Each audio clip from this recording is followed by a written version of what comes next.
The committee will come to order. Our eager members of the Fourth Estate are welcome to clear away, thanking them for their presence. This morning, the committee meets to consider the nomination of retired Lieutenant General Dan Caine for the position of Chairman of the Joint Chiefs of Staff. General Caine has a tremendous responsibility before him. I believe President Trump has made an excellent choice in selecting him to meet the challenges. So I thank General Caine for his willingness to serve our country, especially in this hour of need. We live in the most dangerous national security moment since World War II. An axis of aggressors led by the Chinese Communist Party and Vladimir Putin's Russia means us harm. This axis does not want this century to be an American-led century or a freedom-led century. Our adversaries have started 2 wars against Ukraine and Israel. They threaten to open a 3rd front against Taiwan. We must restore peace, and we can do that only through strength. Since his nomination was announced, some people have written that General Caine is unqualified. They point out that he has not served as a combatant commander, as a service chief, or as a vice chairman, roles which are contemplated in 10 U.S.C. 152. I would suggest these same people read or reread the Goldwater-Nichols Act of 1986. Those who read that law and then read General Caine's resume will see that the architects of that legislation would conclude that their reforms were successful. The driving force behind Goldwater-Nichols was to inspire and in some cases require jointness. So let's talk about jointness with regard to Lieutenant General Caine. They believe that when our military services work together, those services are greater than the sum of their parts. General Caine agrees, and his record reflects that. He began his career as an Air Force fighter pilot in 1992. By the time he was done, General Caine had operated in every domain, and he had developed relationships with every service. That would not have been true 40 years ago.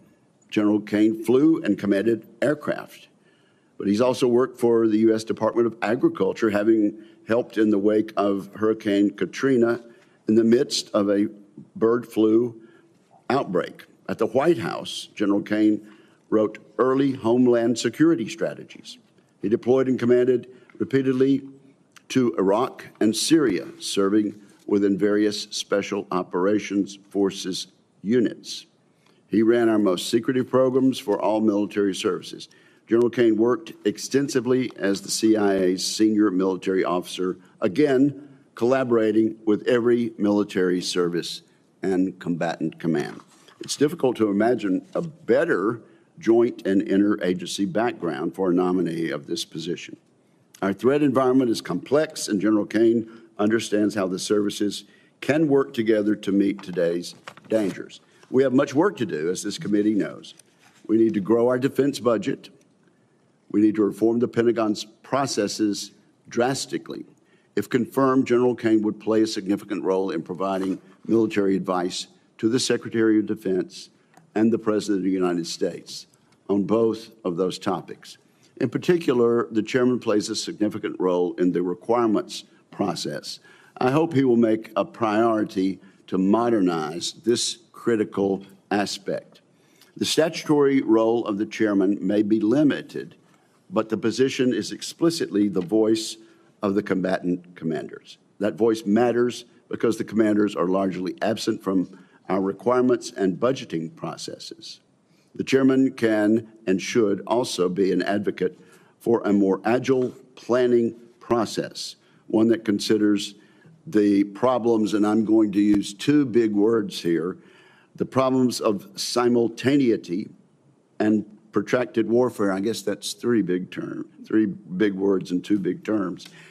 These are technical terms for fairly straightforward facts. First, that our adversaries are likely to act against us in a coordinated fashion, simultaneity. And secondly, that once that war breaks out, it tends to take on a life of its own, protracted warfare. Lastly, a chairman is responsible to deliver a serious, honest chairman's risk assessment to this committee as soon as possible. I look forward to General Caine's thoughts on each of these points. Based on my conversations with the nominee and based on his actions in uniform, I'm confident that General Caine will give President Trump his best military advice. He will do so without bias, as he's required to do. He would not consider whether the president may like or dislike that advice. That's exactly what a United States president deserves. I'm convinced that General Caine sees this role as absolutely nonpartisan. We can argue politics up here on this dais, but I expect General Caine to stay out of it, no matter the subject. I thank the nominee for his service and for appearing today, and I turn now to my friend and colleague, Ranking Member Reid, for his opening remarks. Thank you, Mr. Chairman. Lieutenant General Caine, welcome and congratulations on your nomination. Also, I would like to extend my appreciation to your family because I know they've been with you throughout your entire career, and they're with you today. I also want to offer my deepest condolences to the families of the U.S. Army soldiers who tragically lost their lives in Lithuania during a mission last week. General Caine, you have been nominated to be chairman of the Joint Chiefs of Staff. We must start by acknowledging the unusual conditions around your nomination. 6 weeks ago, President Trump abruptly dismissed General C.Q. Brown, who was not even halfway into his tenure as chairman of the Joint Chiefs of Staff. Secretary of Defense Hegseth also dismissed several other senior officers, including Admiral Lisa Franchetti, the Chief of Naval Operations, General James Slythe, the Air Force Vice Chief of Staff, and all three Judge Advocate Generals for the Army, Navy, and Air Force. To this day, no explanation has been given for the dismissal of these officers. As such, I remain deeply concerned that they were dismissed for political reasons, which sends a chilling message throughout the ranks. I would take a moment to salute General C.Q. Brown, who served this nation honorably for more than 4 decades and led the Joint Chiefs with dedication and skill. He and each of the officers who were dismissed had outstanding careers in the military and represented our nation with great courage, honor, and distinction. We all owe them a debt of gratitude for their service and sacrifice. General Caine, I trust that you understand the fraught situation within which you have been nominated to be the chairman of the Joint Chiefs. In this regard, your distinguished record of service is encouraging. As an F-16 pilot with thousands of flight hours and multiple combat deployments, you have served with distinction in the Air Force and the Air National Guard. You have also served in senior leadership roles at the Pentagon, the White House, and overseas, including in the special operations and intelligence communities. General, if confirmed, you will serve as the principal military advisor to the President, the National Security Council, the Secretary of Defense, and Congress. You will be expected to be an effective strategist, advisor, and manager, and your counsel will be relied upon as we confront the multitude of national security issues before us. Indeed, we face significant challenges. China clearly remains our primary competitor as the only nation with both the intent and capability to challenge the interests of the United States and our allies and partners. At the same time, Russia remains a violent, destabilizing force, and nations like Iran and North Korea continue to push the boundaries of military brinksmanship. To succeed in this environment, the U.S. military must better develop its joint capabilities across all domains, including space, cyber, and information. Moreover, we must not lose the combined strength of our allies, nor can we abandon the soft power of our diplomatic and humanitarian efforts. To retreat to Fortress America will encourage our adversaries to exert their influence throughout the world. General Caine, I'm interested to know how you would ensure our military remains the world's premier fighting force. If confirmed, you will be responsible for identifying new joint capabilities and performing net assessments to ensure each of the services are procuring the right capabilities needed for the joint force. The chairman must review capabilities holistically across the total force, which can conflict with the priorities of individual services. The committee would be interested to learn how you plan to manage this dynamic. In addition, the National Defense Strategy, the National Military Strategy, and the annual Chairman's risk assessment are vital documents this committee relies upon to perform its oversight functions. As the administration begins its work to review and revise these documents, General Caine, I would like your assessment of the current strategy, recommend any changes to these documents. Finally, the Joint Force understand the needs of America's service members and to be their greatest advocate. If confirmed, you will be the most visible military officer in the nation. It will be critical for you to represent the force with total professionalism and trustworthiness. Frankly, I am concerned about the health of civilian-military relations in our country. Over the past several months, the military has been dragged into dangerous political fights. Public trust in the military is eroding, and I fear that the military's trust in civilian leadership has been shaken. Civilian control of the military is a sacred duty that must be carried out responsibly and not exploited. General, I'd like to know how you will work to help improve civil-military relations and demonstrate this ethos yourself every day. Above all else, I expect you to pledge to always provide your best military advice to the President and the Secretary of Defense, even if that advice is not what they want to hear. The safety of our service members and the American people depends upon such candor. General Caine, if confirmed, you will lead the Joint Force at a momentous time. I thank you, and I look forward to your testimony. Thank you, Mr. Chairman. Thank you. Thank you, Senator Reid. General Caine, we will now hear your testimony. You're recognized. Well, thank you, Senator. Chairman Wicker, Ranking Member Reid, members of this committee, my name is Dan Caine, and I am honored and humbled to sit before you today as the President's nominee to be the 22nd Chairman of the Joint Chiefs of Staff. I'd like to start by thanking the President and the Secretary for their trust and confidence in me, and if confirmed, allowing me to again serve our great nation. I'd also like to thank General C.Q. Brown and his wife Shireen and their family for their more than 40 years of selfless service to our nation. I'd like to thank the team that helped prepare me for this hearing today. And finally, I'd like to thank my family and friends who have given me so much. It is my family who has made my service possible, always at their own expense. They have given more than I have, and there are not words to express my thanks to each of them, especially my family in our nation's Midwest. I sit here before you, the proud son of an Air Force fighter pilot who flew F-4 Phantoms in Vietnam. My mom was a pediatric critical care nurse who worked nights so she could be home when my sister and I got up in the morning and when we got home in the afternoon. I learned about service from my parents and the other members of my family who served not because it was easy, but because it was the right thing to do. In our family, we serve. When asked, we always say yes. Senators, I acknowledge that I'm an unconventional nominee. These are unconventional times.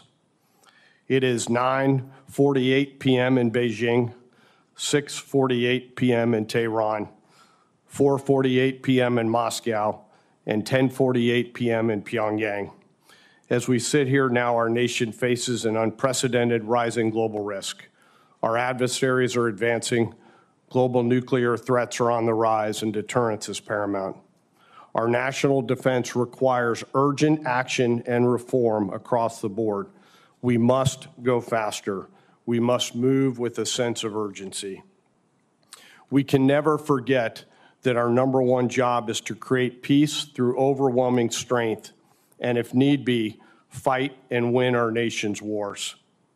I realize for many Americans I'm an unknown leader, and it is with a heart full of gratitude that I've been given a truly unique set of experiences that I believe have prepared me to be the 22nd chairman. For the past 34 years, I've served in the active Title 10 force, in the Title 32 National Guard force, in the Title 50 force at the CIA. I've served in the interagency at the White House, and I've deployed in combat as a fighter pilot, a special operations officer, and a CIA officer. And I've been an entrepreneur and investor in the business sector while a citizen soldier in the National Guard. As a general officer, I've had the privilege of serving 3 presidents from both political parties and most recently was the Associate Director for Military Affairs at the CIA, a job where I was charged to provide military advice to the Director of the CIA and globally integrate DoD and CIA activities across the world. Along the way, I've proudly served alongside some of America's most incredible warriors and civilian teammates and their families, and I've witnessed them do awe-inspiring things in the service of our nation, and to a person, they've poured more into me than I could ever have poured into them, especially our non-commissioned officer corps. And sadly, I've been there with them as they made the ultimate sacrifice on the fields of battle, and been with their families as we told them of their loved ones' service and sacrifice. I think of our fallen every single day. These experiences help me to better understand how our nation considers and uses military force to achieve our national security objectives. And they directly inform my views of the importance of carefully considering the use of that force and the risks associated with it beforehand, and always asking the important question, and then what, before we do. And if the decision is made to use military force, crushing our enemies and winning. I've also had the privilege of serving alongside incredible business leaders, starting and scaling companies as an entrepreneur, and along the way, I learned what a different kind of grit looks like. Our American entrepreneurial spirit is a force multiplier, and my time as an entrepreneur has made me a better general officer and leader. And if confirmed, I'll bring more of that spirit into the joint force. Senators, I'm here today to earn your trust and the trust of the American people. If confirmed, I'll continue to work as I have for my entire 34 years in uniform, always focused on the mission and our incredible people. If confirmed, I'll continue the traditions and standards of my oath of office and my commission as a nonpartisan leader who will always strive to do the right thing. Chairman Wicker, Ranking Member Reid, and members of the committee, thank you for your time and your consideration. As we gather here today, let us never forget our deployed forces and their families, and may we always remember our fallen and their families, especially those 3 that Senator Reid mentioned and our 1 missing. I look forward to your questions. Thank you very, very much, General Caine. I am required to ask you some standard questions that we ask of all nominees in your situation.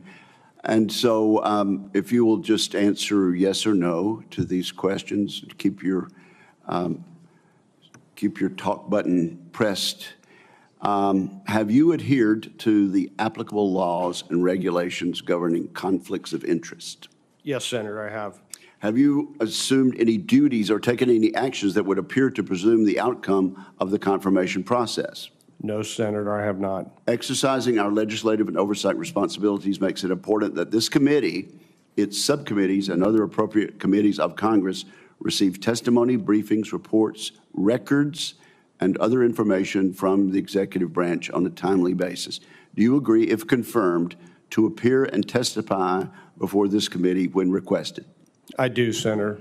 Do you agree, when asked before this committee, to give your personal views, even if your views differ from the administration? I do, Senator. Do you agree to provide records, documents, and electronic communications in a timely manner when requested by this committee, its subcommittees, or other appropriate committees of Congress, and to consult with the requester regarding the basis for any good faith delay or denial in providing such records? I do, Senator. Will you ensure that your staff complies with deadlines established by this committee for the production of reports, records, and other information, including timely responding to hearing questions for the record?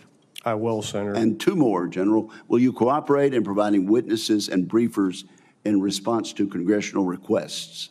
Yes, Senator, I will. Will those witnesses and briefers be protected from reprisal for their testimony or briefings? They will, Senator. Thank you very, very much. Now, let me just start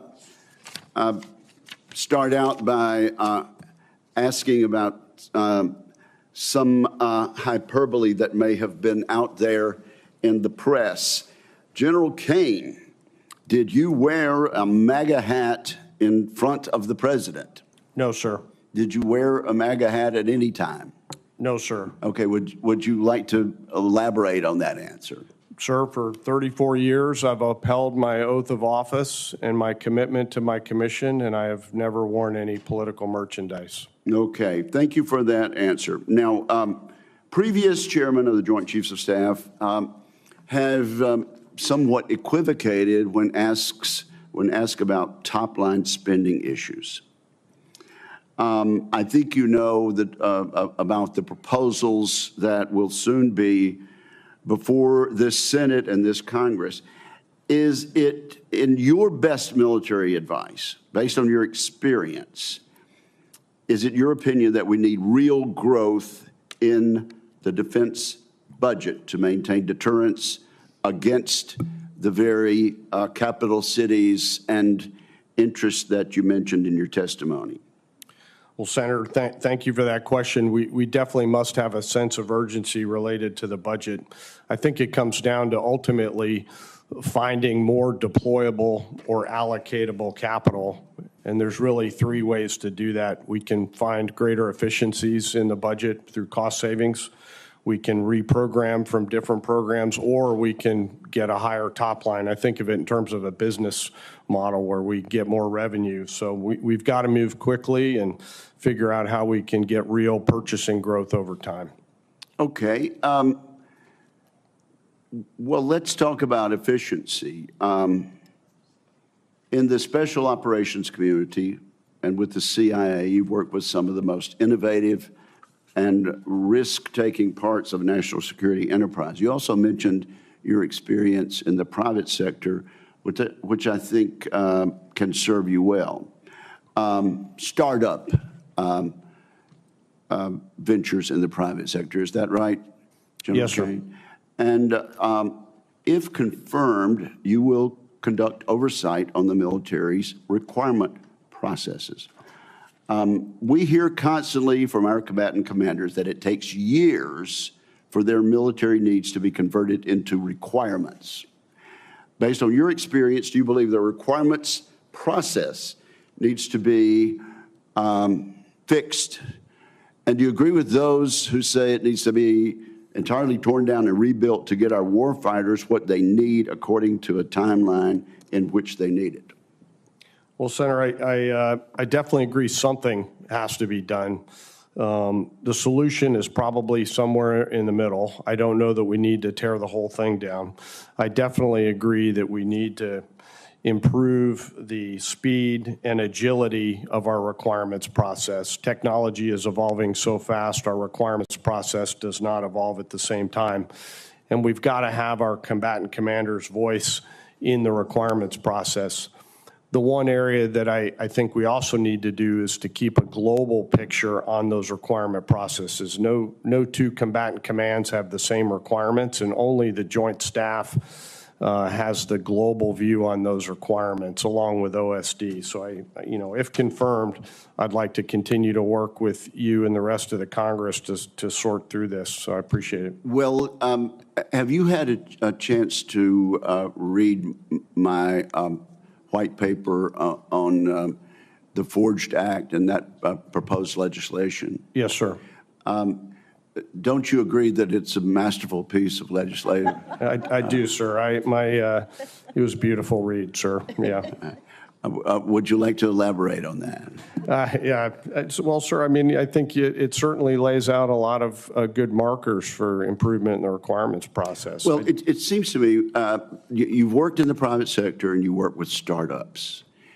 The number of people in DOD who have to touch something, touch an idea, sign off on an idea to actually get something done is far different from those people who are actually making innovative changes in the private sector. Is that correct?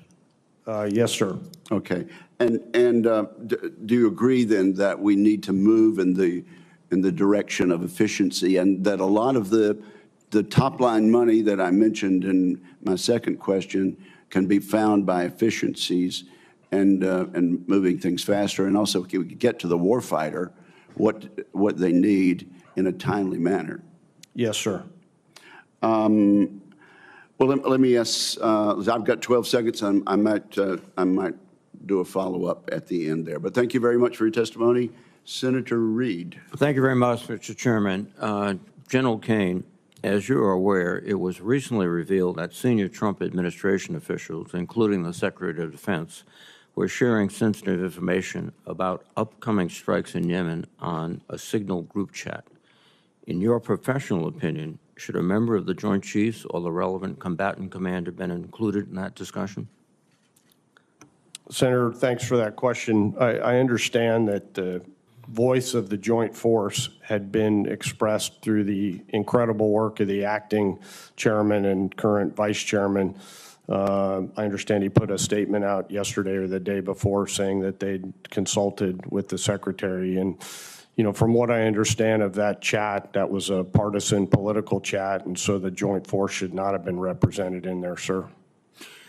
In your professional opinion, should the Yemen strikes have been discussed in a Signal group chat on an unclassified platform? Well, Senator, I understand that both you and the chairman have asked for an inquiry into that, so I don't want to comment specifically on that matter. What I will say is that we should always preserve the element of surprise, and that should translate across every information domain and format, and never put our warfighters in any harm's way. Well, let me ask you, if you were on that conversation, would you have objected to the fact that it was being conducted on Signal? Well, Senator, I was not in that chat. I know that. That's why I asked if you were. Senator, I've always communicated proper information in the proper channels. Thank you, sir.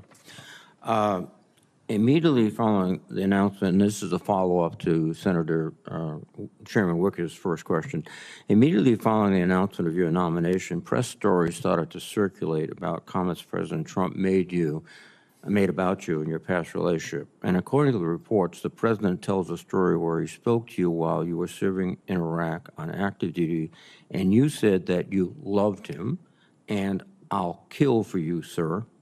The president then said that you followed up these comments by putting on a "Make America Great Again" hat. General Caine, is any of this story true? Senator, as I mentioned to the chairman, for 34 years I've upheld my oath of office and the responsibilities of my commission. I think I went back and listened to those tapes, and I think the president was actually talking about somebody else, and I've never worn any political merchandise or said anything to that effect. Thank you. General Caine, during the consideration of your nomination, were you ever asked who you voted for in the last election or 2020 election? Senator, I was not. Are you aware of any presently serving service members or senior civilians in DOD being asked questions like this? I'm not, Senator. Do you agree that it's the utmost importance to keep the military apolitical and questions like this should not be asked? I agree with you. Yes, Senator.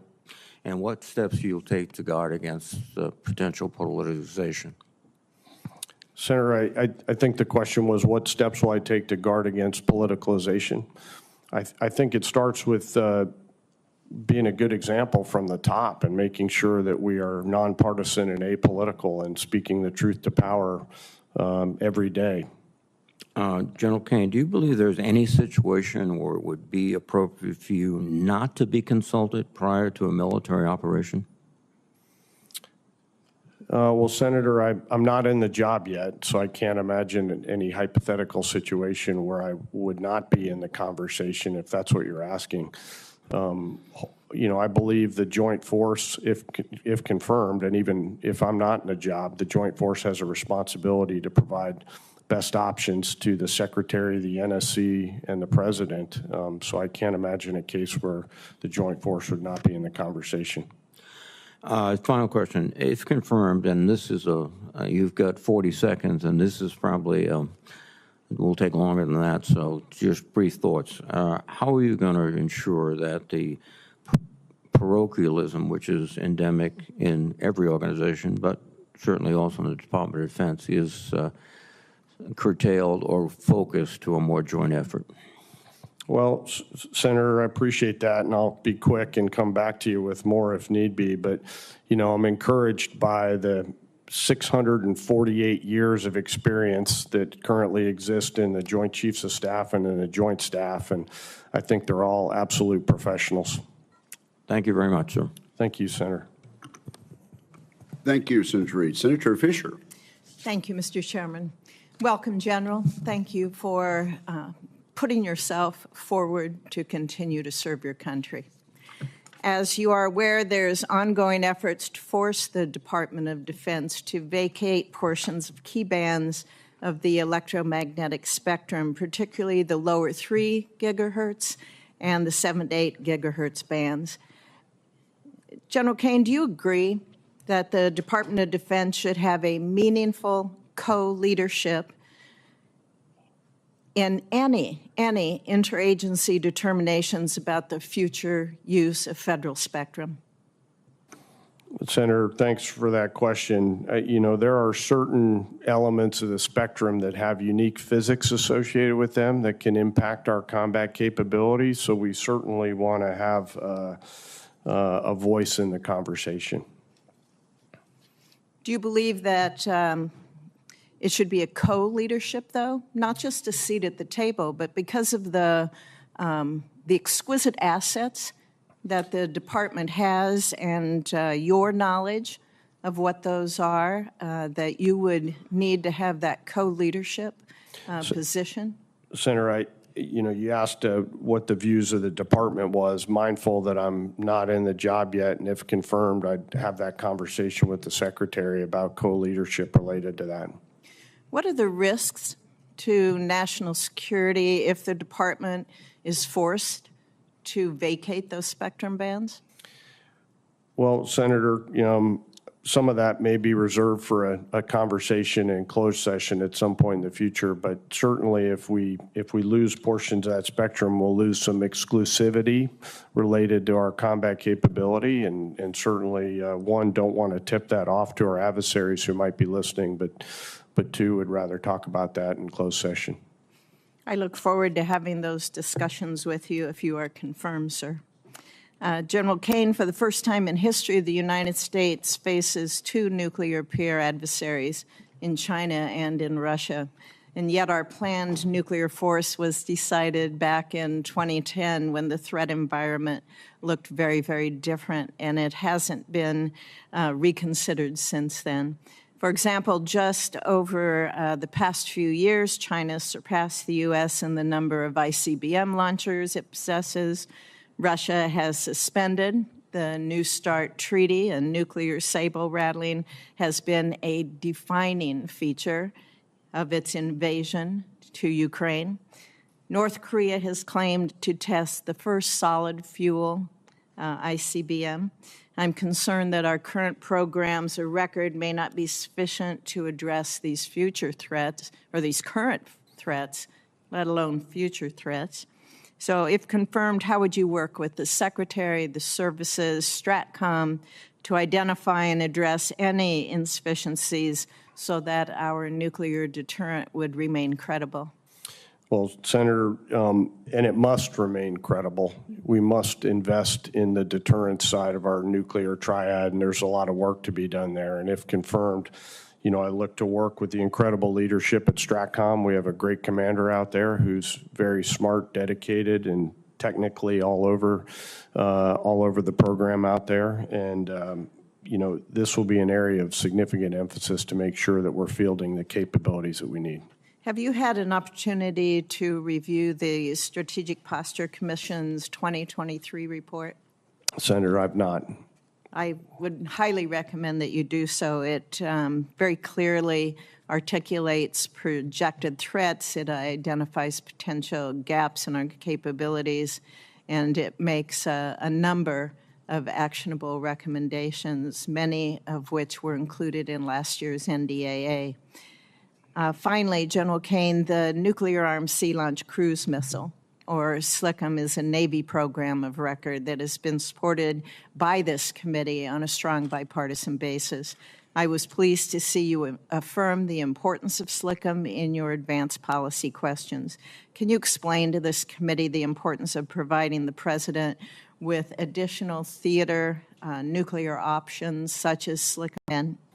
Well, Senator, when we look at the global laydown of nuclear weapons that you alluded to, the United States having an additional option is a key and essential component to our overall deterrence, and that's where SLCM fits into the equation. So it's important that our Commander-in-Chief would have those options?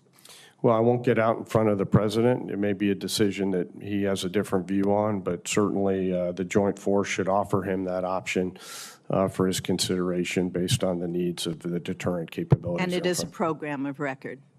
Yes, ma'am. Thank you, sir. Thank you, Mr. Chairman. Thank you, Senator Fisher. Senator Shaheen. General Caine, congratulations on your nomination, and thank you for your willingness to continue to serve the country. I appreciated the time we spent in my office talking about this role and the challenges that you will be facing. One of the things that we discussed was the Women, Peace, and Security legislation that was signed by President Trump during his first term, and it mandates that women should be at the table in conflict resolution and peace negotiations. And at DOD, that's meant having women involved in security cooperation programs that really give us, I think, an advantage over our adversaries like China and Russia. Can you, just for the record, are you familiar with the WPS program, General Caine? I am, Senator, yes. And do you believe that's a DEI program? I do not. Thank you. Can you provide some examples of the operational advantage that, from your perspective, this gives us? Well, Senator, I can just give you my own personal recollections from being deployed before. This was precursors of the program, but when we would go out into the field and after concluding an assault, we would have female members who would, speak with those women and children who were on the objective, and they would help us to understand the human terrain in a new and novel way. And so WPS is, I think, a program that really helps us to understand the full spectrum of challenges that are in front of us. Thank you for that. One of the combatant commands that has been most effective in using the WPS law has been INDOPACOM. Can you talk about how this contributes to the mission that INDOPACOM has? Well, Senator, I'm not familiar with the INDOPACOM specific example. If confirmed, I'll look into it and come back to you with my thoughts on that matter. Great, thank you. I appreciate that. We've been hearing some rumors that have suggested that the administration is considering ending the dual hat policy under which our commander of European Command serves as the Supreme Allied Commander of NATO.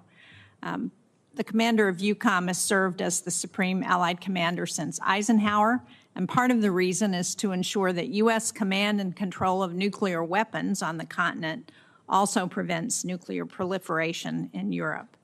So I'm not going to ask you to comment on what the policy of this administration may or may not be, since I assume it's not been determined.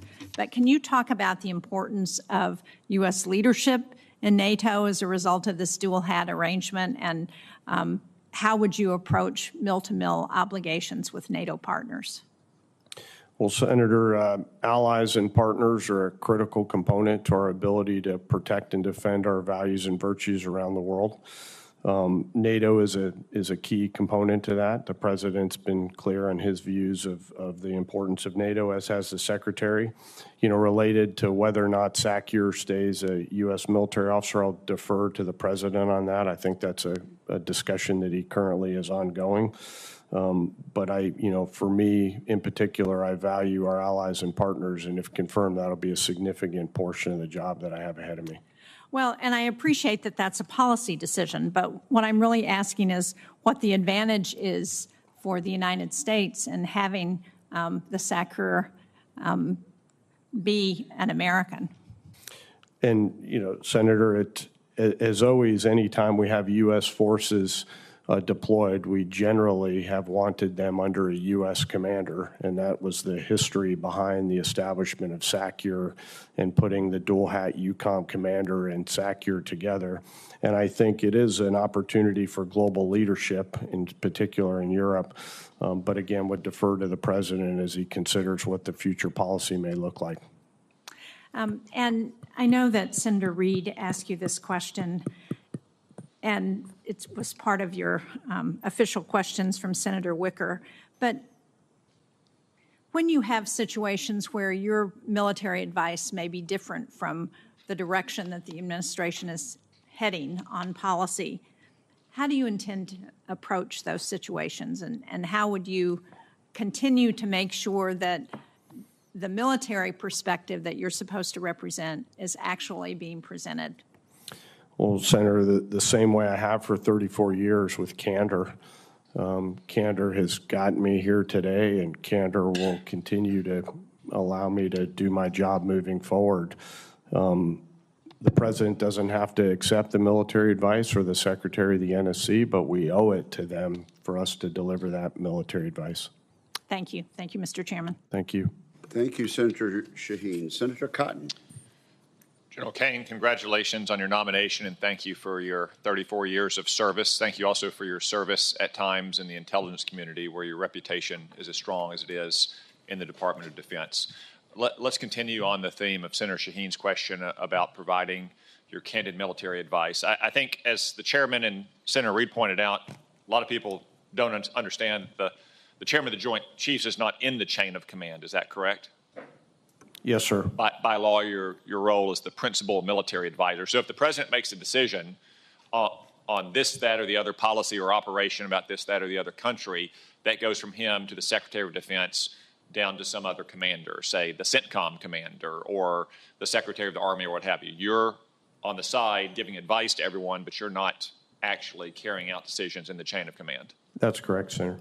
And I think Congress gave the chairman that role because we wanted someone who was free from those day-to-day demands of operational or managerial duties to provide that candid military advice. And as Senator Shaheen said, it's important that you provide that advice even when you think the principal doesn't want to hear it, the Secretary of Defense or the NSC or the president. But I think you said in your opening statement that you were an unusual or an unconventional nominee. Which was it? I think it was unconventional. Unconventional, Senator. okay. I agree with that. I think most people would as well. You don't strike me as the kind of guy who has been angling for this job for 34 years. Is that a fair statement? That would be a fair statement, Senator. And did you expect to get this job as recently as, I don't know, 3 or 6 months ago? I did not, Senator. So is there any reason to think that you're not going to be providing your candid and best professional military advice, even and maybe especially when you've gotten wind, say, a little birdie has tipped you off that maybe the secretary or the president doesn't want to hear what you have to say? Senator, no. And, I went to VMI, where I lived in the new barracks for 4 years and looked out on a statue of George Caleb Marshall for 4 years. And, sir, if I failed to provide my candid advice to the secretary of the NSC or the president, I think General Marshall would climb out of his grave and hunt me down. Good, thank you. Because I think every president, every NSC, every Secretary of Defense needs that, especially from a chairman. Not to give them their candid advice when it's welcome, but even when they know it's unwelcome. Now, as you said, though, you're an advisor. You're not a decider. You're not a commander. Once the secretary, in some cases, or the president probably in most cases, has made the decision, then you're on the side making sure that decision is going to be carried out by the relevant commanders, right? Yes, sir. Thank you. Let's look at something specific in this area now, and that's the threat of Iran's nuclear program. By some estimates, they could be just weeks away from having at least testable, if not workable, nuclear devices, maybe as few as a couple years away from having missiles that could hit us here in the United States. The president has said repeatedly that he wants a peaceful resolution to this crisis. But he's also said, I think as recently as last week, quote, if they don't make a deal, there will be bombing, end quote. He said for at least a decade I've known him that Iran cannot be allowed to get a nuclear weapon. Do you agree with the president's assessment that Iran cannot be allowed to get a nuclear weapon? I do, Senator.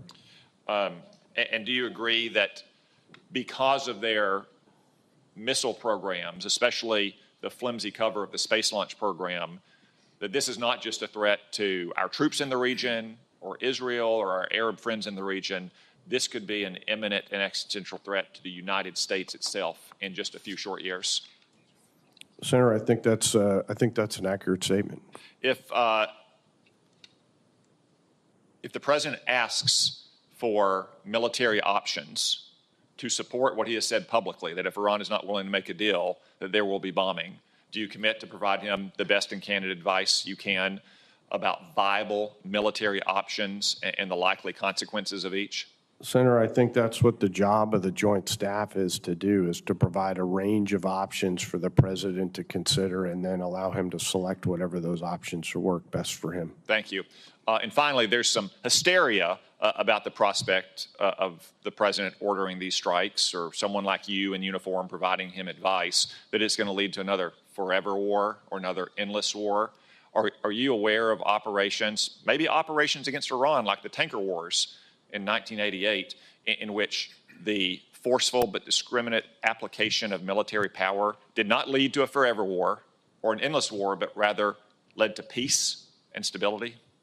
Yes, sir. Those examples in our history do exist. Maybe the Qasem Soleimani strike in 2020 as well, that caused Iran to pull in its horns for the rest of President Trump's first term. Thank you, General Caine.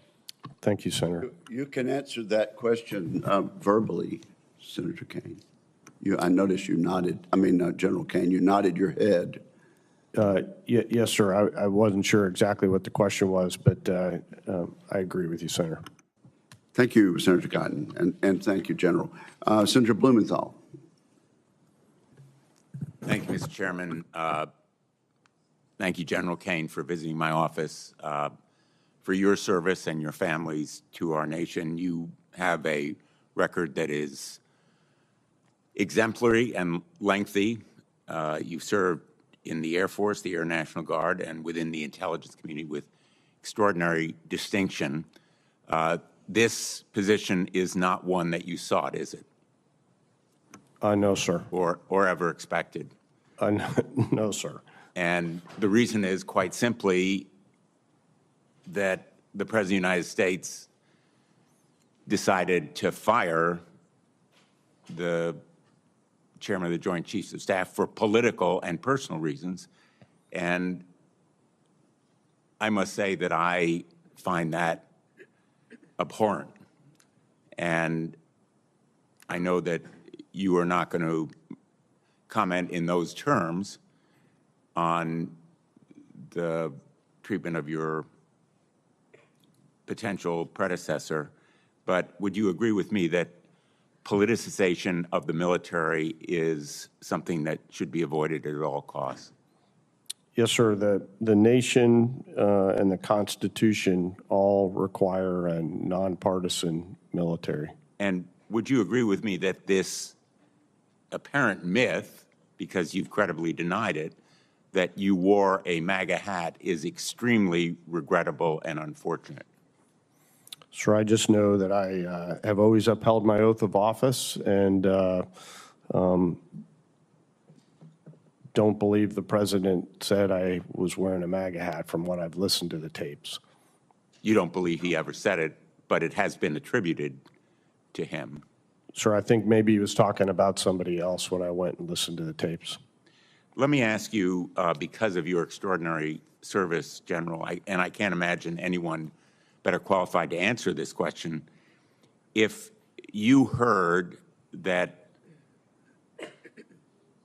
a mission of the kind that was discussed on an unsecure platform, Signal, and you were in one of those planes about to launch on that mission against the Houthis, knowing what you do about the substance of that conversation, how would you feel? Well, Senator, I stand by what I said before. I think we all can agree that we need to always protect the element of surprise. And that element of surprise was very likely lost if there had been any intercept by one of our enemies or adversaries that could be conveyed to the Houthis, correct?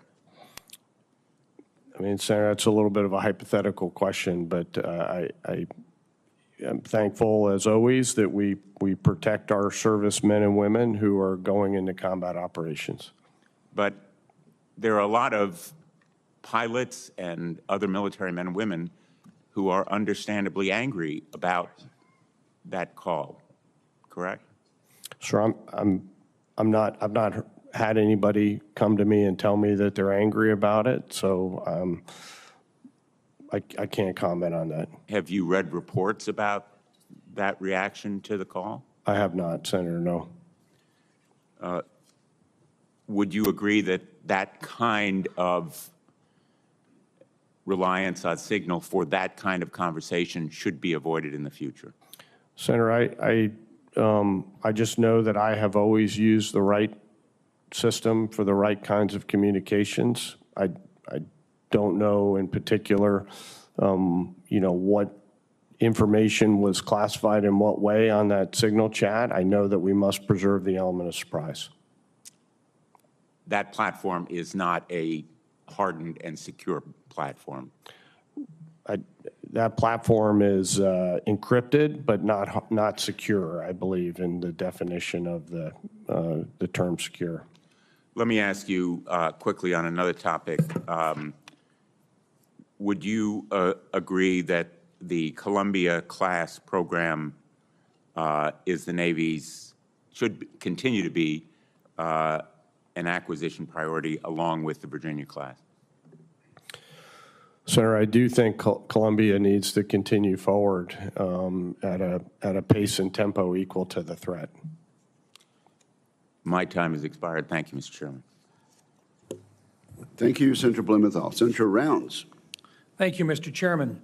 General Caine, once again, thank you for taking the time in my office to visit with me about a number of the items that you're hearing about today. I want to go back specifically to an item that Senator Fisher began talking with you about, and that is with regard to the spectrum and the challenges surrounding it. And the reason why I want to use that as an example is because I know that General Milley and General C.Q. Brown, both in their role as the Chief of Staff and providing their best military opinion and advice, were put in a position literally of saying to other people within other administrations that this particular part of the electromagnetic spectrum, which is currently controlled by the Department of Defense, is critical to our national defense. And in fact, over the last several years, I have asked in front of this particular committee well over 24 uniformed officers to specifically discuss the need to maintain control of specific portions of the electronic spectrum. In particular, I've asked whether or not the 3.1 to 3.45 gigahertz band, if we were to lose that from DoD's specific use, if that would negatively have or would have negative consequences for our warfighting capabilities. And I have had 100% agreement that if we lost that, it would have negative consequences. Would you agree with that assessment? I would, Senator. Thank you. You will be asked at some point, because this is a valuable commodity. There's a limited amount of electromagnetic spectrum available, but there are interests within the United States that would love to have access to this without regard to what it would do or not understanding what the impact would be on our national defense. Are you aware that under President Trump's proposed concept of a golden dome or a missile protection system, that a number of the radar systems that would be required to be in effect for that to move forward are found within the 3.1 to 3.45 portions of the spectrum because of their unique physical or physics competencies? Senator, I'm familiar with the basics of that frequency spectrum. I don't know what particular radars Golden Dome has brought into their mix of equipment, but that would not surprise me. Thank you. I just think this is part of the discussion that's been here today has been a concern by the committee that any person that has the role of the chairman of the Joint Chiefs recognize just how serious their role is with regard to providing to a very, very group of powerful individuals best professional military advice that they can provide, and recognizing that while you don't control the policy that is set, your role, as this committee sees it, is in many cases the last resort to providing the right types of advice that elected leaders have to hear, regardless of whether or not they want to hear it. My understanding, and once again, I'll ask you to just confirm it, you recognize that that is your primary responsibility. Senator, I think that's the most important part of this job and the essential part of this job. And if confirmed, you have my commitment that I'll always speak truth to power. Well, I think you'll find that this committee will be very supportive of you in that role. General, the B-21 Raider is one of the most capable military platforms the world has ever seen. It will play a crucial role in any conflict the U.S. faces against a near-peer adversary because of its ability to operate in a highly contested environment. The Air Force has committed to at least 100 B-21s, but given its dual missions of conventional long-range strike and nuclear deterrence, many of us believe that we will need a number closer to 200 bombers. If confirmed, would you be prepared to advocate for more than 100 and perhaps as many as 200 of these platforms if a review of our war plan suggested that that is what required for our operational plans moving forward?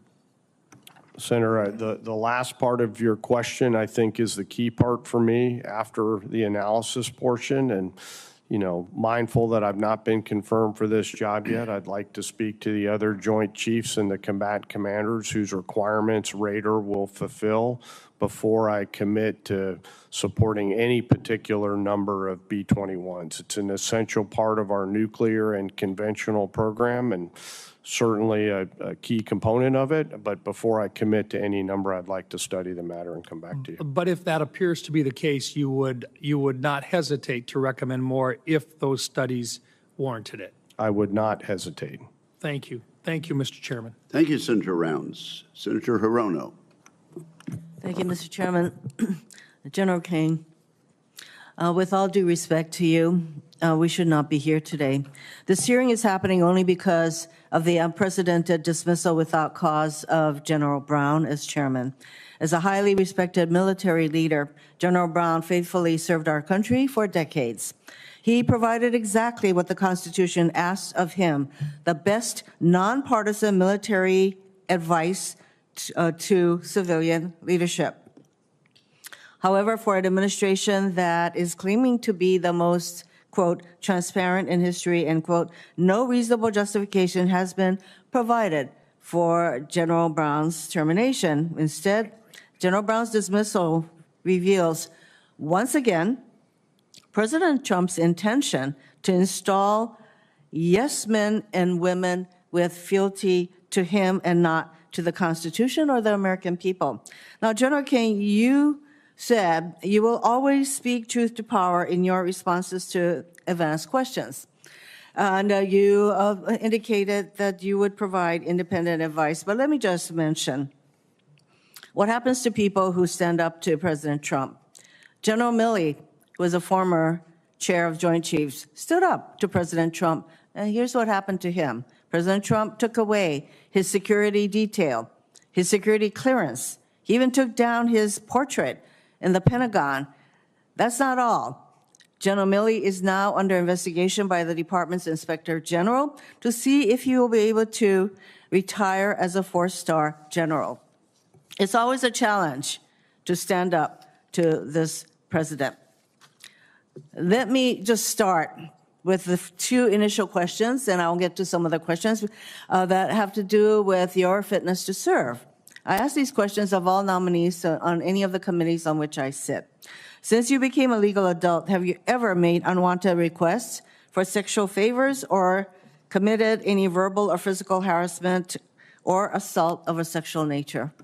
I have not, Senator. Have you ever faced discipline or entered into a settlement relating to this kind of conduct? I have not, Senator. General, you've been asked a number of questions regarding what the president attributed to you. That is how it's been reported, that you wore a MAGA hat. You testified you did not. If you did wear a MAGA hat, would that constitute partisan political activity by a uniformed officer? Senator, I did not wear any political merchandise. If you wore such a hat, would that constitute partisan political activity by a uniformed officer, yes or no? I think it probably would, yes, Senator. Thank you.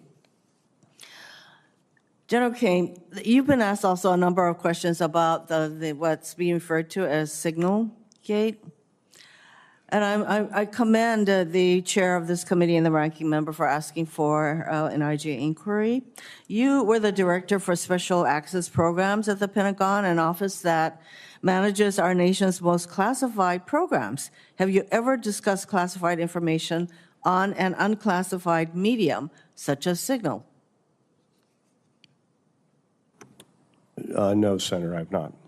What would be the consequences for discussing a special access program on Signal? Well, Senator, we'd have to first do an investigation. We'd have to look into the particular matters associated with it. We'd have to consult with counsel to determine what the way forward was, and then ultimately turn it over to the leadership in the department. And you wouldn't just let this matter drop, which is basically what this administration wants to do.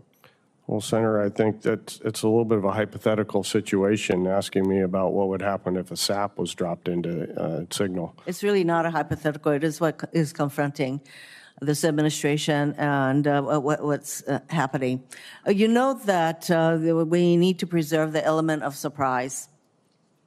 Is discussing the kinds of matters that were discussed on Signal preserving the element of surprise? Senator, I don't want to, given the fact that the chairman and ranking member have been asked for an investigation, I don't want to comment on the particulars. I do want to stay at the strategic altitude and say that we should always preserve the element of surprise. I think it was a very simple question whether or not talking about the things that have been reported, whether that preserved the element of surprise. I would say that if you're truly speaking truth to power, that the answer would obviously be no, it does not preserve the element of surprise. That is why we need to have an inquiry. Thank you, Mr. Chairman. Thank you, Senator Hirono. Senator Ernst. Thank you, Mr. Chair, and excuse me. And I first would like to acknowledge the loss of 3 soldiers from the 3rd Infantry Division and pray for a speedy recovery on the 4th. General Caine, thank you so much for being in front of this committee today. And we all understand that there's a little bit of political theatrics that always occur on this committee. But I would like to thank you very much for your integrity and your measured responses to the questions today. You are carrying yourself with dignity and respect, and that's what we would anticipate and expect of anyone that will be serving as our joint the chairman of our Joint Chiefs of Staff. So thank you very much for that. You stated that you are an unconventional leader moving forward, and I in particular am very excited about that because you have served on active duty in active duty Air Force, but also in regards to my own service, you are a National Guardsman. And thank you. It gives you a very well-rounded perspective when it comes to the men and women that serve in various capacities for our great armed services. But also very important to me is the fact that you have served as an entrepreneur. And this brings a different level into the position that you are hoping to attain. And that leads me into my question. I've been very focused on our defense budget efficiency and auditability. And we spoke about this in my office. Because you have the eye of a businessman, you know that your investment dollars are very important going into a business. So you will understand that every dollar going into our Department of Defense is also going to be very important for our war fighters and those that support them. The Department of Defense, despite managing the largest discretionary budget of the federal government, has yet to pass a full financial audit. We understand that this failure is eroding public trust in the department and hinders our ability as Congress to allocate those resources effectively, and our frustrations just continue to grow. So, General Caine, if you are confirmed, what steps will you take to ensure the DoD finally passes a full audit by 2028 as required by the law, or ideally, if at all possible, even sooner? Well, Senator, thanks for that question. Is not only as an entrepreneur alum, but also an American taxpayer, we owe it to the nation for the department to pass an audit. There are very few levers that the chairman, if I'm confirmed, that the chairman can throw other than to encourage the services to be prepared for that audit, and that's something that I'll take on if I'm confirmed for the job.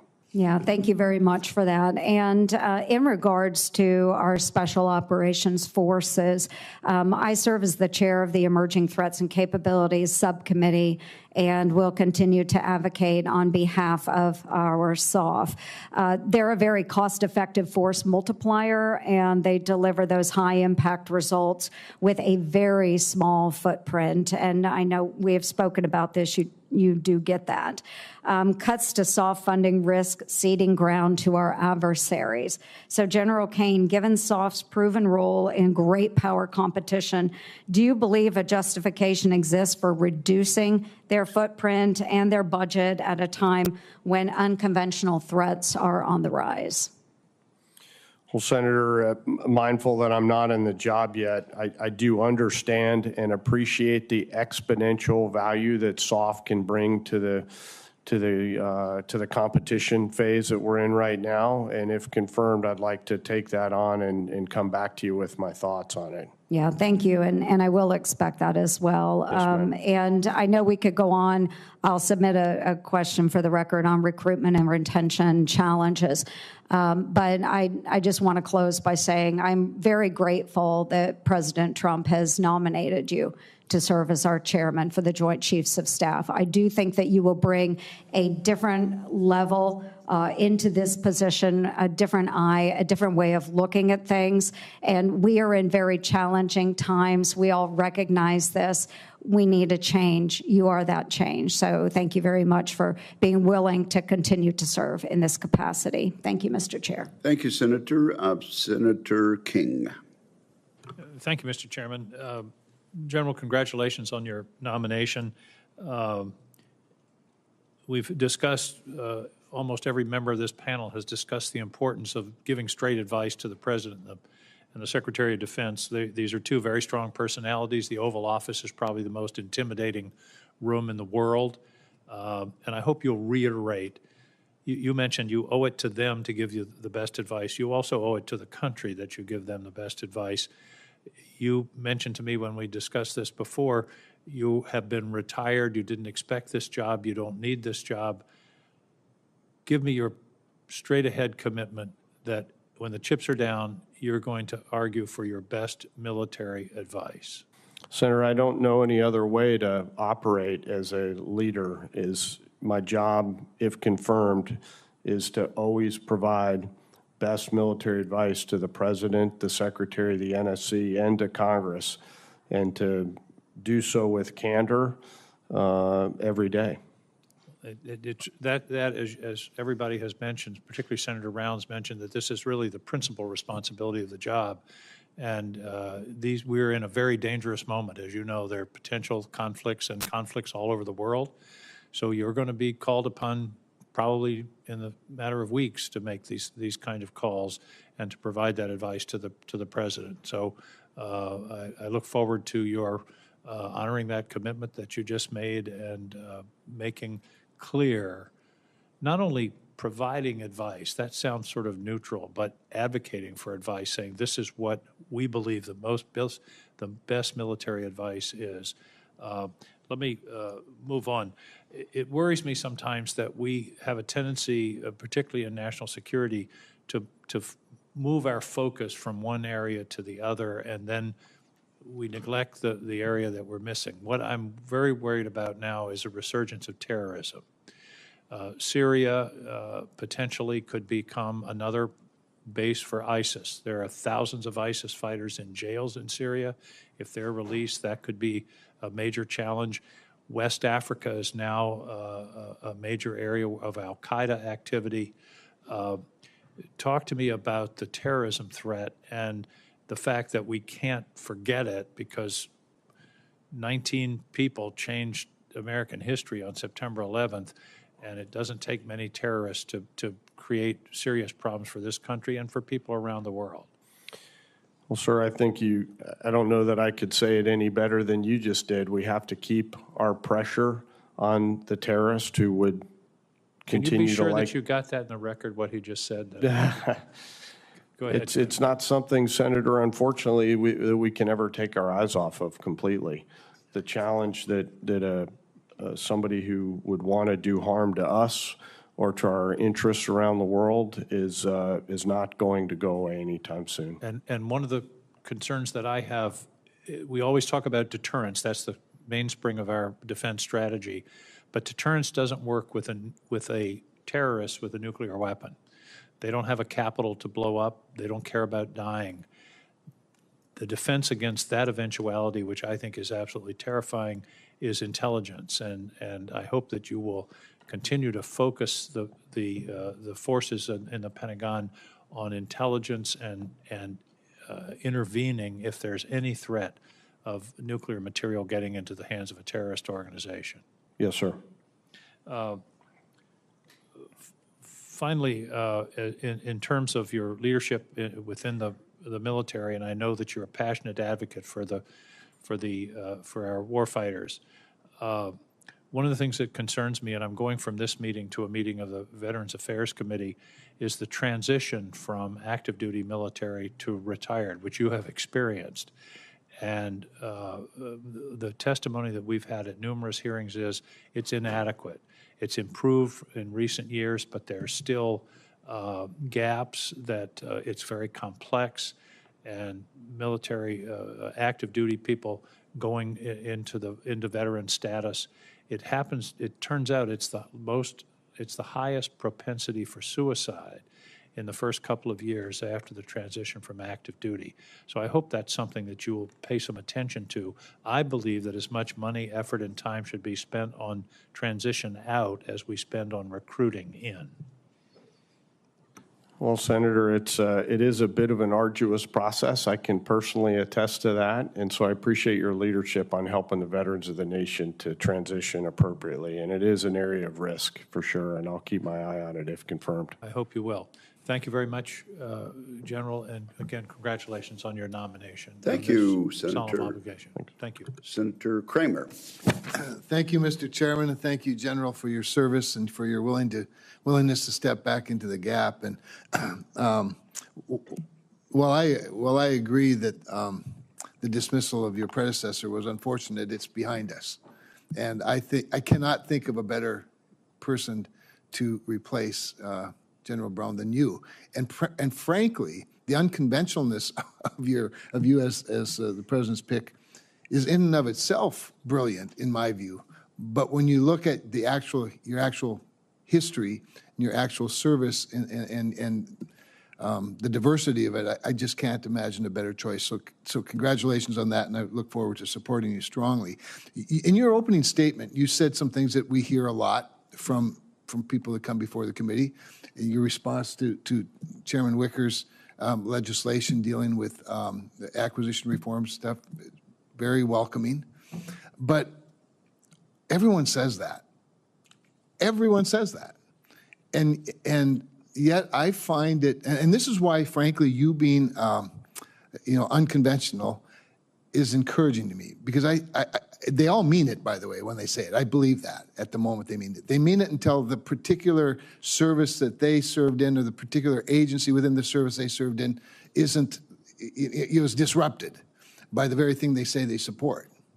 And we're dealing with the situation right now, perhaps the most disruptive innovator taking over, becoming the first director of the most disruptive, innovative agency, the Space Development Agency, has been on leave for 3 months during a witch hunt that's began on the last day of the last administration, and everybody that says they're an innovator is an innovator, except in this case, maybe we should, check further into it. All the while, satellites don't go up. All the while, China goes at the speed of China. So I believe there's a cultural problem as well as we have some work to do as Congress. Policymakers have work to do. The administration has work to do. But we have a culture challenge as well, General. I'd like you to elaborate a little bit on how we can really make the difference that you say you want to make, and I believe you do want to make, so that we aren't just consolidating all of our industry into a couple of giants, whether it be land, air, space, sea. Well, Senator, you're hitting on an area that is a point of passion for me. We have to stop admiring the problem and we have to start executing. And I do think your point about culture is where it all starts. I think we have to take an ownership and an entrepreneurial mindset to all of these reforms that are in front of us. And we can't do this alone. We have to do it with you here in the Congress in order to actually make these changes. I'm encouraged by the leaders who are coming into the department who have deep substantive business background that are not known as people who admire problems. And so if confirmed, I look forward to working with the various leaders in order to actually move the ball and, of course, working with the Congress to execute these things without continuing to admire these challenges in front of us. Well, I appreciate your reference to the new style of leaders coming in, the entrepreneurs and whatnot. And I have the same optimism as a result of it, but I am getting anxious about actually seeing it happen. So maybe you're the leader that can make that a reality for us now. You know, we get to talk to the combatant commanders. You'll get to talk to them a lot. One of the things we hear over and over from commanders, of course, is that intelligence, surveillance, reconnaissance, ISR is in great need and low supply these days. And the Air Force specifically has been on a mission to eliminate ISR as one of their key missions. It's disappeared even as a term in several of their documents in recent years. And it's not just their fault. I mean, we have, as we've all been talking about, we have a resource challenge in our Defense Department, and we're trying to work on that. I just think we all have to do a lot more, for sure. I want to recognize that. But I also worry that there's this divide between what the commanders say they need in the field and frankly, what we're seeing and where we're investing. And I would just love you to, your remaining seconds with me to expound a little bit on ISR and where you see it, you know, landing as a mission set. And maybe everybody has their own form, but I don't think that's very practical. Well, Senator, I just in my remaining 5 seconds, you know, ISR and the ability to have indications and warnings to make decisions for commanders who hold risk is a key and essential part of our overall ability to execute the missions that we must do. And I think that Air Force should keep it as a mission. I get that other services will have some form of it, but anyway, thank you. I look forward to supporting you. Thank you, Senator. Thank you, Senator Kramer. Senator Kaine. Thank you, General. Good to see you. I enjoyed our visit. I would encourage my colleagues not to hold your last name against you. I share comments that some of my colleagues have made about the unfortunate circumstance with General Brown, but you didn't have anything to do with that. And I know from our conversations and my own due diligence, VMI is very proud of you. And folks who've worked with you in the past, who I hold in high regard, are very proud of you. And a lot of the questions that have been asked, kind of trying to really drill into your ability to give the best candid advice. I think your career has demonstrated to my satisfaction that you will do so. One of the things that I really like about your background, and I think Senator Ernst and others have commented on it, is, you know, active and guard, DOD and private sector, at the Pentagon, at the White House, at the CIA. You've seen pretty deep interaction with allies. You've really seen the breadth of our military mission in a way that I think is the kind of experience that would inform that judgment that you need to provide. And in fact, in a way, the role of the head of the Joint Chiefs, the chairman of the Joint Chiefs, as Senator Cotton was walking you through, the work that you did at the CIA was a little bit the same role. Why don't you describe in a little more detail that posting to the CIA and what your job was in that? Because I think it's almost analogous the advice you are providing to the CIA director, best military advice, is pretty analogous to the advice you'd be providing to the SecDef and the commander-in-chief. Well, Senator, thank you for that question. And I do agree. The ADMA, the Associate Director for Military Affairs, was actually established by the Congress to detail a 3-star military officer over to the CIA under Title 50 authorities in order to provide best military advice to the director, the deputy director, and to work daily with the secretary, the chairman, the combatant commanders, and the service chiefs in order to globally integrate, same functions that the chairman has, in order to globally integrate CIA and DOD activities. And if confirmed, I'll continue to do that, working with the best of the Title 10 forces, the best of Title 50, what the State Department can bring to the table, what the rest of the interagency can bring to the table, along with our allies and partners. And so while I'm mindful that I've not led at the 4-star level, this is not a command job that I'm being considered for. It's an advisory job. And there's very similar traits to the last job in this one potentially. And the posting that you had to the CIA for this important role, was that were you delegated by the SecDef to do that, or did you interview with the CIA to get that post?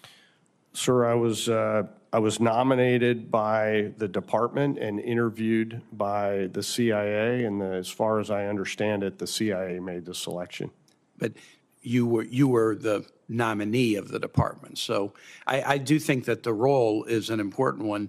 The one thing I don't see in your resume, but I suspect it's probably there, and your resume is too long, is interaction that you've had with the State Department over the course of your career. Could you talk about that a little bit?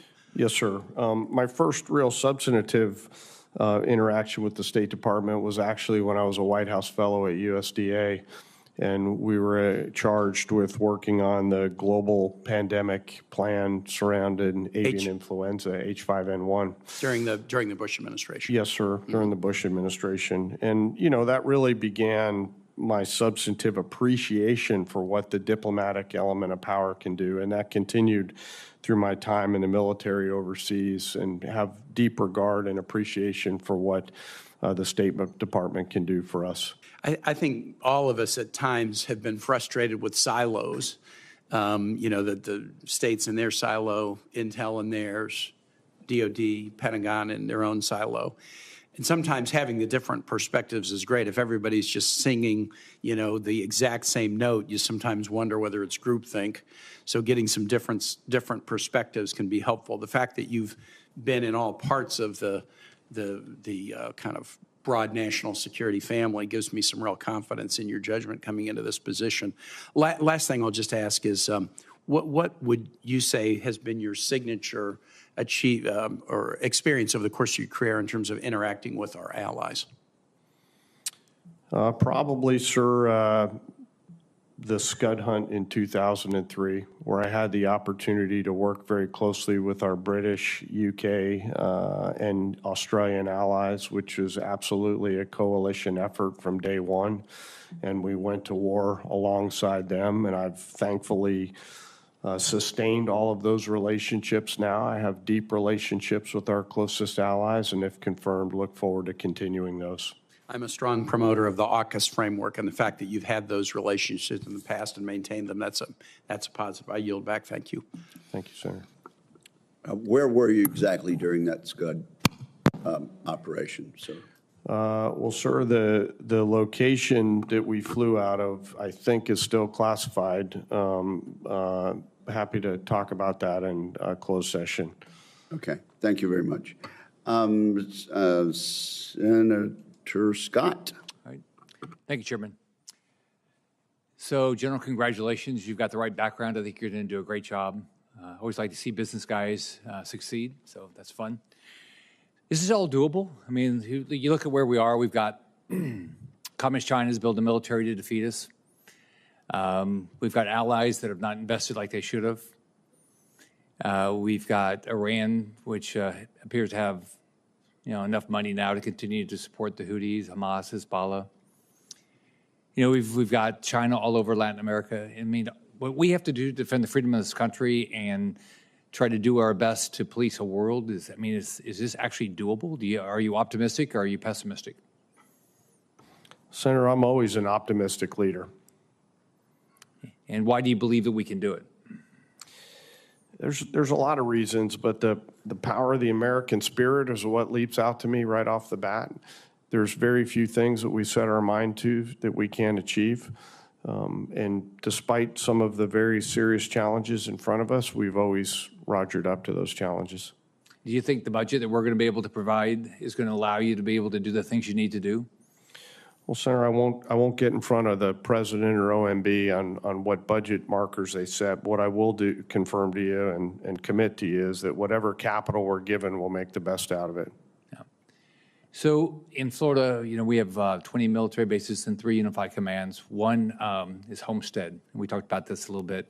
It's not that far from Cuba.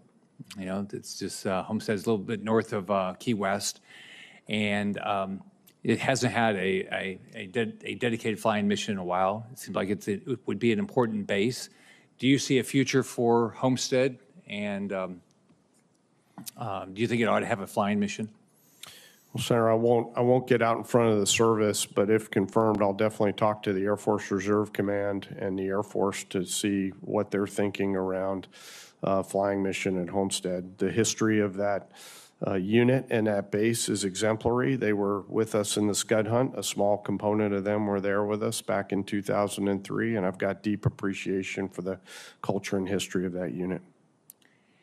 This is the first time I have the opportunity to be the chairman of the subcommittee on sea power, and as you know, we have not been able to build ships, maintain ships, keep ships ready. How do you think that's going to change? Well, I think it's a significant challenge for us, and we've got to up our game. I'm encouraged by the SECNAV's focus on this, and we've got to get to our congressionally mandated number of 355 ships as soon as possible, which includes our ability to sustain them and repair them around the world, and we've got real limits right now. According to the Navy, they provide the combatant commanders with 40% of their requirements. Didn't make much sense. In business, if one division they need to deliver 40% of its work, we base the budget on the requirements needed. Do you think there's a different way we ought to be allocating resources? Senator, I'm sorry, could you repeat the question again? The combatant commanders, they're only getting a portion of what they're asking. Is there a better way to allocate the resources? Well, Senator, I appreciate the question. The challenge is that we have to globally integrate all the combatant commands, and there's never a loss for tension between the COCOMs. What I trust is that the Joint Staff and the Joint Chiefs are looking carefully and thoughtfully considering where that balance is, and then passing those options to the Secretary for him to decide on where that allocation may be. Until we have such capacity that there's no need to do that, I think we're going to continue to balance those capabilities and capacities across all the COCOMs. So my final question is, what drives you? Why do you want to do this? And let's say you did this for 4 years, what would your goal be at the end of those 4 years that you said, we got this accomplished?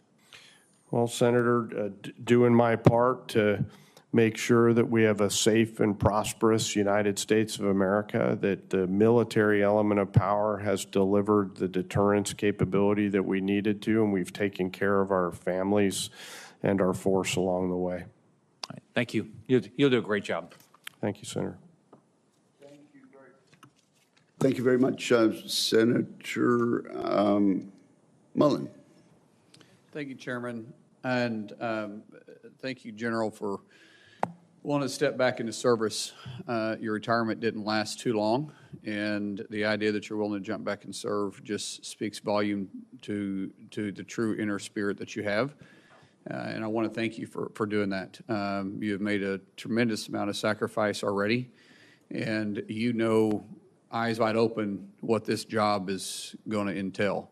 You have some real challenges ahead of you. And I want to start first talking about the defense industry. I know you're familiar with the so-called Last Supper in 1994, to where we basically encouraged our defense industry to consolidate. I'm a firm believer in looking back and looking at things of where it went wrong.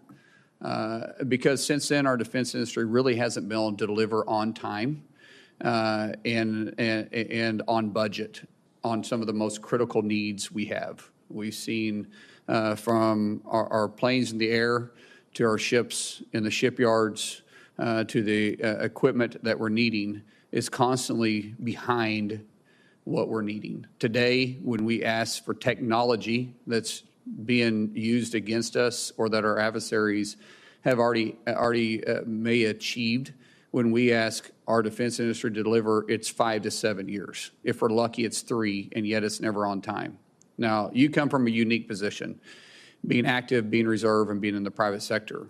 I feel like that this is one of the biggest threats that we have. We have a technology need today, and it's being delivered 5 years from now. We are 5 years behind. Sir, how do you plan on tackling this? Because I do feel like this is the biggest threat to our military today.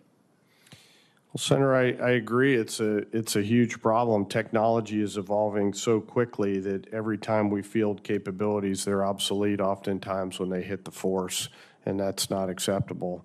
I think it goes back to something that the chairman and I talked about at the beginning of the hearing, and that's related to having agility in our requirements and building a system of acquisition that allows us to take advantage of the current technologies, not those of the past. And so if confirmed, you know, I'll work with the Joint Staff, the Joint Chiefs, and of course OSD to pick up the speed, pace, and tempo of fielding the capabilities that we need that are not obsolete. How do you plan on bringing private industry back in to actually go around some of our primes that are incapable of delivering in a quick fashion?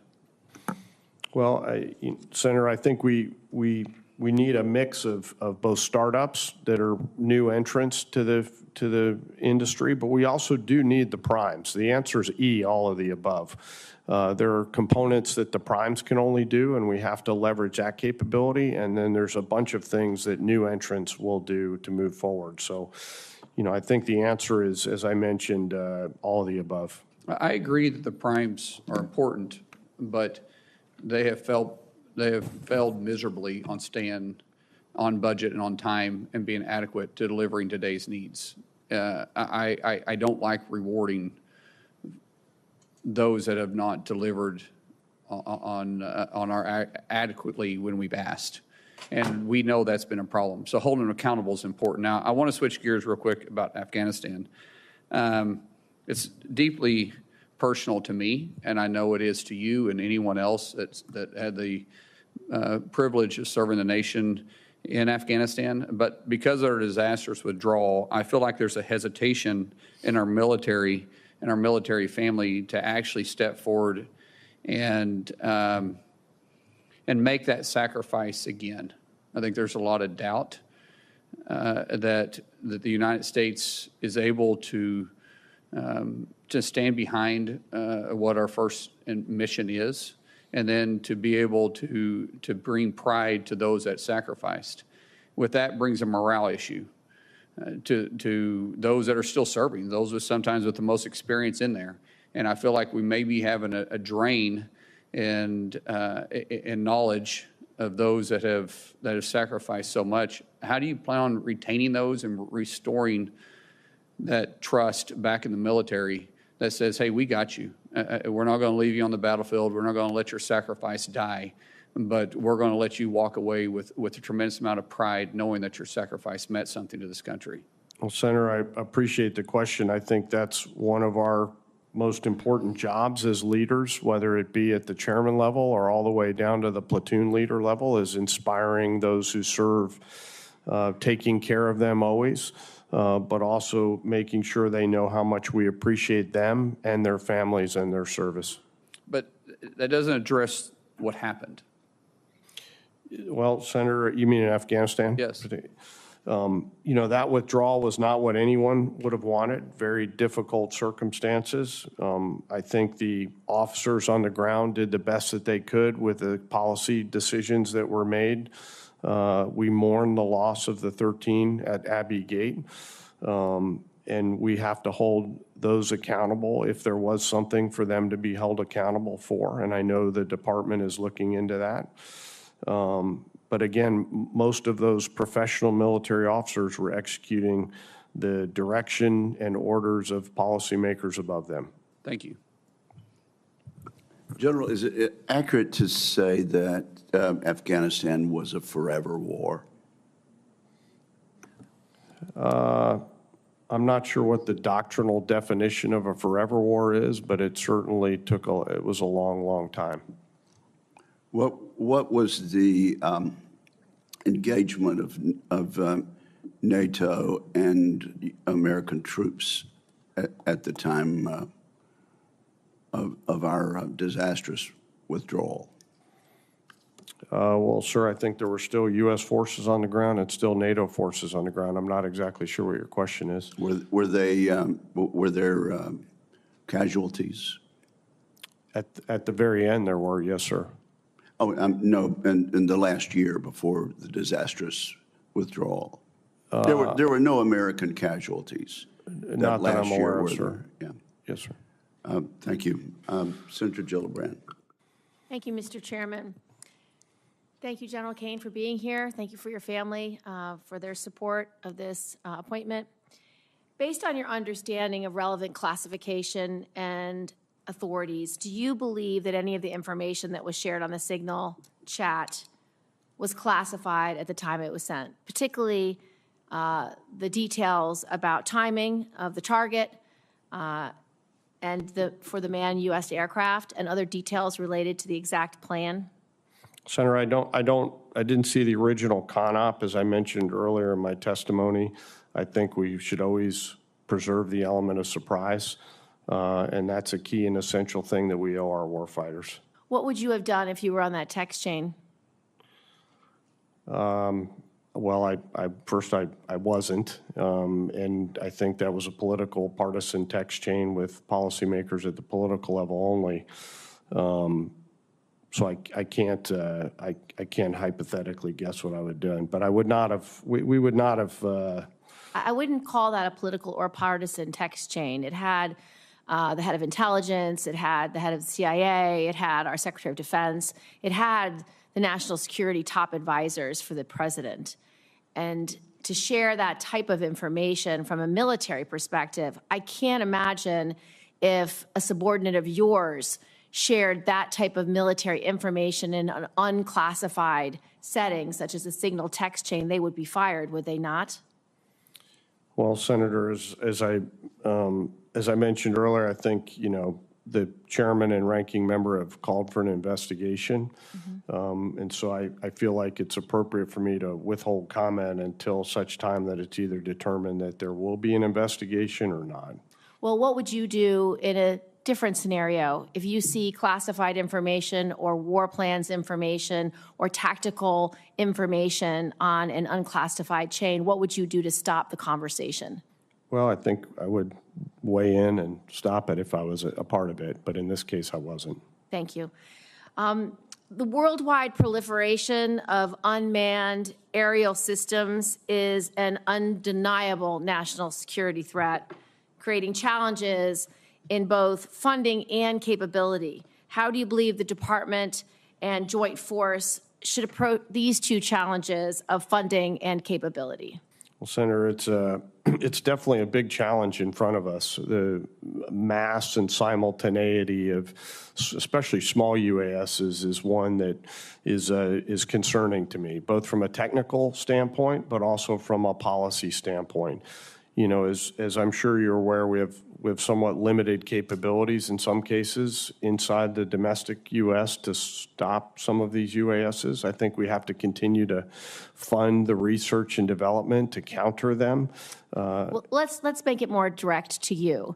When you have drones hovering over Langley for a 2-week period, appearing and disappearing without our technology being able to track or trace it, without having the authorities to follow the UAS to its point of departure and its point of return, that creates a serious national security risk if those UAS are indeed being operated by Russia, China, or Iran. So what will you do to protect the military bases and the military secrets that are under your purview? Senator, if confirmed, I'll continue to put the appropriate amount of pressure and interest on that to work in conjunction with the commander of NORAD Northcom, General Guillot, who's doing a fantastic job on this issue and others, to continue to work with the private sector to find the capabilities that we must have that we currently don't have to prevent this from happening again. Which capabilities don't you have? Do you lack the authorities, or do you lack the technological capability? Senator, I think it's a little bit of a mix of both. There are some authorities issues related to airspace directly over U.S. military bases and then transitioning outside of the geographical boundaries of that military base, and who has cognizant authority over those small UASs at that point. And then I think there's some technological challenges in the states around stopping them and actually downing them. There's always collateral damage concerns and those types of things. Will you seek the authority to be able to take down UASs above military bases? If confirmed, I'll speak with the commander of NORAD Northcom and the relevant state and local authorities to make sure that we're illuminating those discussion points. Senator Cotton and I have legislation to do exactly that, and I would request that you review that legislation. Thank you, Mr. Chairman. Do you have co-sponsors, Senator? I don't know yet, but I can ask. Thank you very much. Senator Tuberville. Thank you, Mr. Chairman. Thank you, General, for being here, your service, and congratulations on your nomination. You're nominated to be the senior military advisor to the President of the United States. What a chore. I remember a time when generals and retired senior officers would avoid political discussions. It was extremely uncommon for a former senior officer to even endorse a candidate for political office. Lately, that approach seems to be an exception, not the rule. You know, some of your predecessors even appeared to support political positions while in uniform. Your predecessor was deeply involved in politics, which should not be part of this approach. General Kaine, in your own words, how would you describe to this committee the importance of your responsibility and commitment to provide the best military advice, even when that advice might differ from what the President of the United States believes? Well, Senator, thank you for that question. It ultimately is the whole job, is to be the principal military advisor to the President, and pursuant to that job, provide the President with best military advice, even when the President may have different feelings about it. And that is exactly what the nation pays me to do. So if confirmed, that is exactly what I'll do. General, when you take this job, what's your number one concern? Senator, right now, the number one concern is the passage of time and ensuring that the Joint Force is ready, properly armed with the right capabilities out at the tactical edge, properly globally integrated with the services themselves, with the other elements of the interagency, with our allies and partners, and with the private sector, and ready to go tonight. And that means their families are ready, they're properly trained and equipped. So we have much to do, Senator. We all know that the machines that we build, the guns and the bullets that we have, everything at the disposal of the warfighter, but it's usually and is the people involved.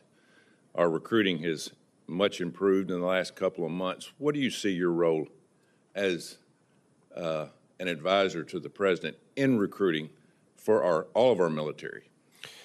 Well, Senator, we don't have much of a military without the incredible 2.8 million members of the Joint Force that selflessly join the service to do something more important than themselves. And, you know, to answer your question, if confirmed, I think it's an opportunity for me to be another voice of encouragement for those young men and women who have the capability and meet the standards to come into the service and do something that they will forever hold so high in their past history. The chance to serve this nation is a special privilege for those of us that have come into the cloth of our nation and served, and I hope that I'll be able to encourage others to do so. Being the chairman of the Subcommittee on Personnel of the Armed Services, we had a a hearing last week with our West Point, or academies, Naval Academy and Air Force Academy. I would hope in the future, and I know your job is to inform our president and keep him advised of everything, but I think that your job too would be able to work with our academies in terms of our leadership, help build that leadership to a higher standard, to keep it to a higher standard, to build and let our young men and women know that that's where it all starts. If we don't have leadership, we don't have anything. And I think that's a good point, you know, that to pass on to the president. Obviously, your information you give to the president is going to be number one, but also build and help build our military is going to be a huge part of you. I think a part of your job. What do you think? I agree, Senator. Thank you, Mr. Chairman. Hear, hear. Senator Duckworth. Thank you, Mr. Chairman. I want to begin by expressing my deep gratitude for the outstanding service of General Brown and so many other dedicated military leaders who were unjustly dismissed as part of a politically motivated purge of senior Department of Defense officials. General Caine, I really enjoyed our conversations we've had recently over the last couple of weeks. If you are confirmed as chairman of the Joint Chiefs, you will serve as the President's principal military advisor and be expected to bring your military judgment to bear to advise against illegal, immoral, and advisable courses of action, regardless of partisan pressure. However, we are in a moment where that very principle is under strain, such as with the dismissal of Judge Advocates General responsible for providing critical legal expertise because their counsel did not align with the political preferences of Secretary Hegseth. This pattern has had a chilling effect on the open, honest discourse essential to national security decision-making at the highest level. Now, the lives of our service members and future of our national security depend on expert, qualified leaders who understand that their decisions have real life or death consequences. How will you insulate and empower general officers across the force to remain professional and, importantly, nonpartisan, and provide unbiased advice to civilian policymakers without fear of coercion, undue partisanship, or retaliation? Well, Senator, I thank you. I also enjoyed our time together. This is the whole job. This is why you and I both took our oath of office. It's what is contained in our commission and aligned with the Constitution. And so that is what the nation expects out of our professional officer corps, and I'm sure what we'll continue to do moving forward in history. And will you do your best to ensure that the general officer corps, those who give that advice, remain unbiased and nonpartisan? Always. Well, maybe bias on the side of the service members and national security. Yes, ma'am. But, yes. Thank you. And it's great to see a guard guy at that table being going through the confirmation hearing. So thank you, ma'am. You will also be the senior most uniform officer entrusted with being a model and a leader for the joint force. Recently, we've witnessed troubling signs of blurred lines between private power and public trust, a striking lack of regard for protecting vital national security secrets, and the absence of accountability for top leadership. From Elon Musk receiving invitations for briefings on China, to a pattern of mishandling classified information, to Secretary Hegseth bringing family members into sensitive meetings with allies and partners. And very concerningly, we have also seen a concerted effort to skirt transparency to the American people on the use of force, with decision-making being done over disappearing signal chat. It seems like this administration is more interested in keeping secrets from the American people than protecting national security secrets for the American people. You have experience running some of our most sensitive operations, so you know that even the need for secrecy to enable mission success does not mean skirting accountability to the American people. Do you commit to providing the legally required transparency to Congress and the American people over decisions related to the use of force, even in the face of pressure from civilian leadership? I do, Senator. Thank you. Another concerning focus of this administration has been to distract the military from its core mission of protecting the American people from external threats by redirecting military personnel, assets, and platforms to domestic law enforcement missions. President Trump may have learned from his first term that asking one of your predecessors to deploy the military to fire on civilian protesters was a no-go. So instead, he has turned to form insidious tactics, linking criminal activities or undesired political speech to hostile governments like Venezuela or terrorist groups like Hamas in order to legitimize military involvement. In fact, this kind of threat inflation is exactly what dictators do. The separation between military missions and civilian law enforcement is a core tenet of our democracy and exists not only to protect the rights of American citizens, but also to preserve the integrity of our armed forces.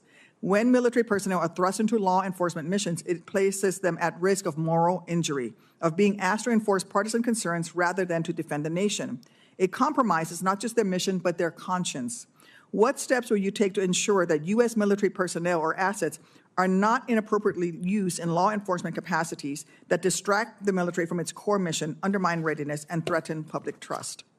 Well, Senator, thank you for that question. I think there's, strong systems in place, legal systems in place that prevent any missteps there. It ranges from Title 32 authorities to Title 10 authorities, and have no reason to believe at this point that those are insufficient in any way. Thank you. I enjoy working with you, General. Thank you, Senator. Mr. Chairman?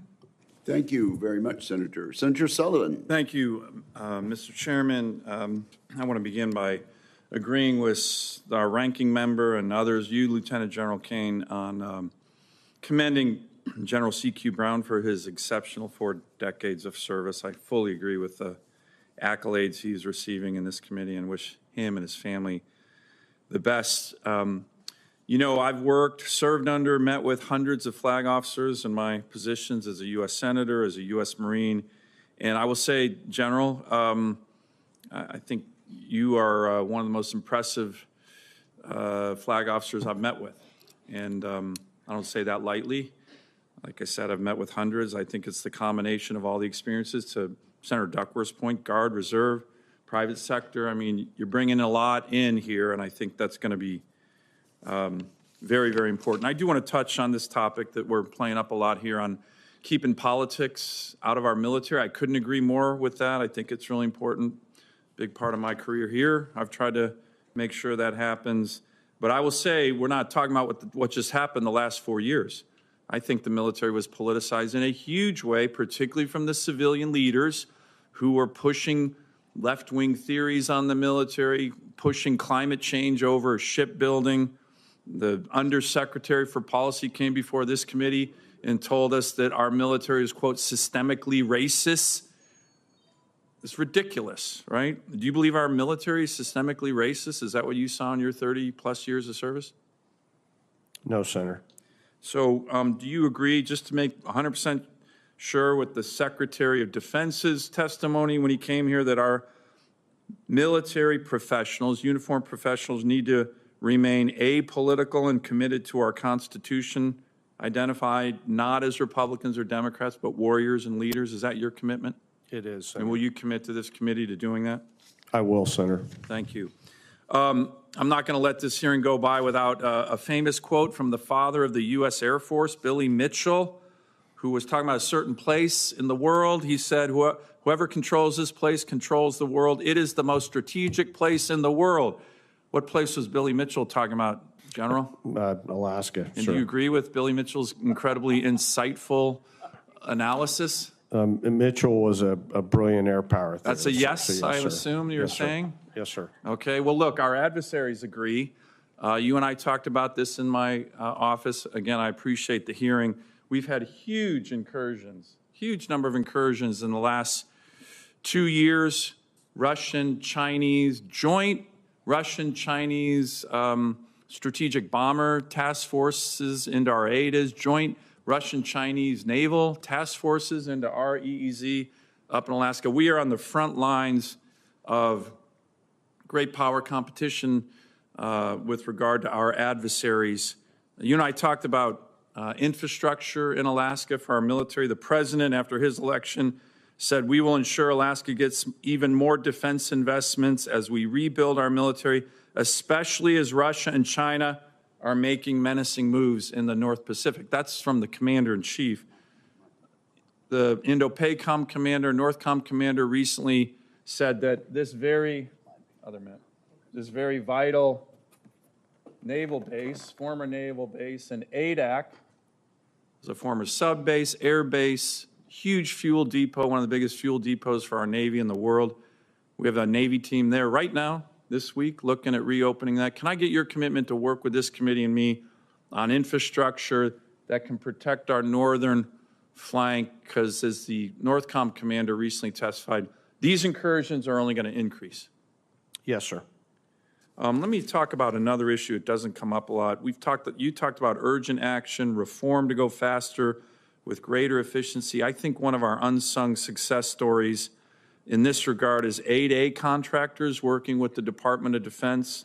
DOD can use these 8A contractors if they want. They don't have to, but they bring efficiency, speed, low-cost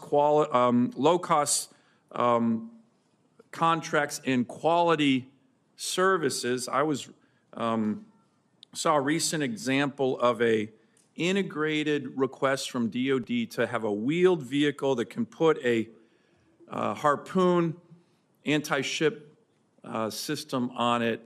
This 8A contractor got it designed in 2 weeks, got it produced in a month, or I'm sorry, inside of 12 months. They're already in Taiwan. They're going to produce 20 more in 18 months. The OEMs, big primes, if they tried to do that, would have taken them 10 years. Can you commit to me to continue to work with these small businesses that I think deliver readiness, efficiency, and modernization? I will, Senator.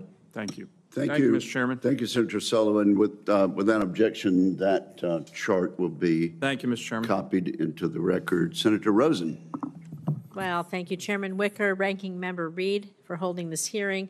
My thanks to you, General Caine, for meeting with me. We had a great conversation about Nevada and for your willingness to serve. But I'm going to keep on the subject of Nevada assets and documenting exposure at classified locations.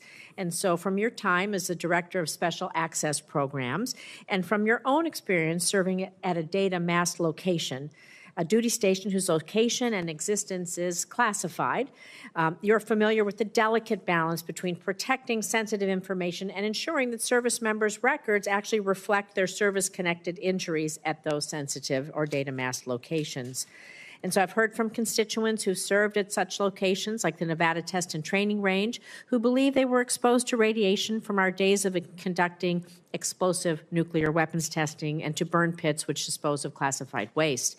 However, DOD does not classify the range as a place where exposure occurred, despite the Department of Energy providing a presumption of exposure for their personnel who serve there at these exact same locations within the range. And because their service records are data masked, as you know, these veterans can't even prove to the VA that they were ever actually stationed there. And so, in fact, Nevada, there are 6 DOE-covered facilities, most of which are within the Nevada Test and Training Range, where DOE employees presumed to have been exposed to radiation. But our service members, for our service members, the VA only recognizes one, the Nevada test site, as a presumed exposure location. So one such facility that is covered for DOE but not for DOD is the Tonopah Test Range, which is both a DOE and Air Force installation. Portions of the range are still fenced off and contaminated. A 1975 environmental assessment acknowledged the contamination and the harm it would cause. But the airmen, they were never told. They do not have a presumption of exposure. As their DOE counterparts, they served alongside with due, and further adding insult to this, they can't even show that they were there. All of this have prevented them from being able to receive their well-deserved veterans benefits. And I know we talked about this. We need to make this right. And I'm committed to fixing this problem in this year's NDAA. I hope that I can count on your support to making it happen. So will you commit to working with me, of course, and the committee to find a solution that provides DOD the presumption of exposure at such data mass locations and provides those who served and are serving at these locations a way to sufficient documentation so they can submit their health-related issues without ever compromising the security of their service details? Senator, thank you for raising this in our office call, and thank you for your leadership on this matter. I do think we owe our service members a way forward through these important jobs that they have that they can never talk about. Yeah. And so I do commit to staying close with you on this matter and trying to sort out a way that we can help them transition take the credit and the risk that they've bought in the service of their nation with them into the next chapter of their lives. Thank you. I appreciate it, and I know the men and women who serve there will be very pleased if we're able to do this. It really means a lot to them. I just have about a minute left, so I want to just ask about the force of the future, because over the course of your service, you've gone through the rigors of actually training in Nevada skies while stationed at Nellis Air Force Base. Thank you. You know personally our military readiness depends on meeting immediate warfighting needs while preparing for potential conflict our country might face.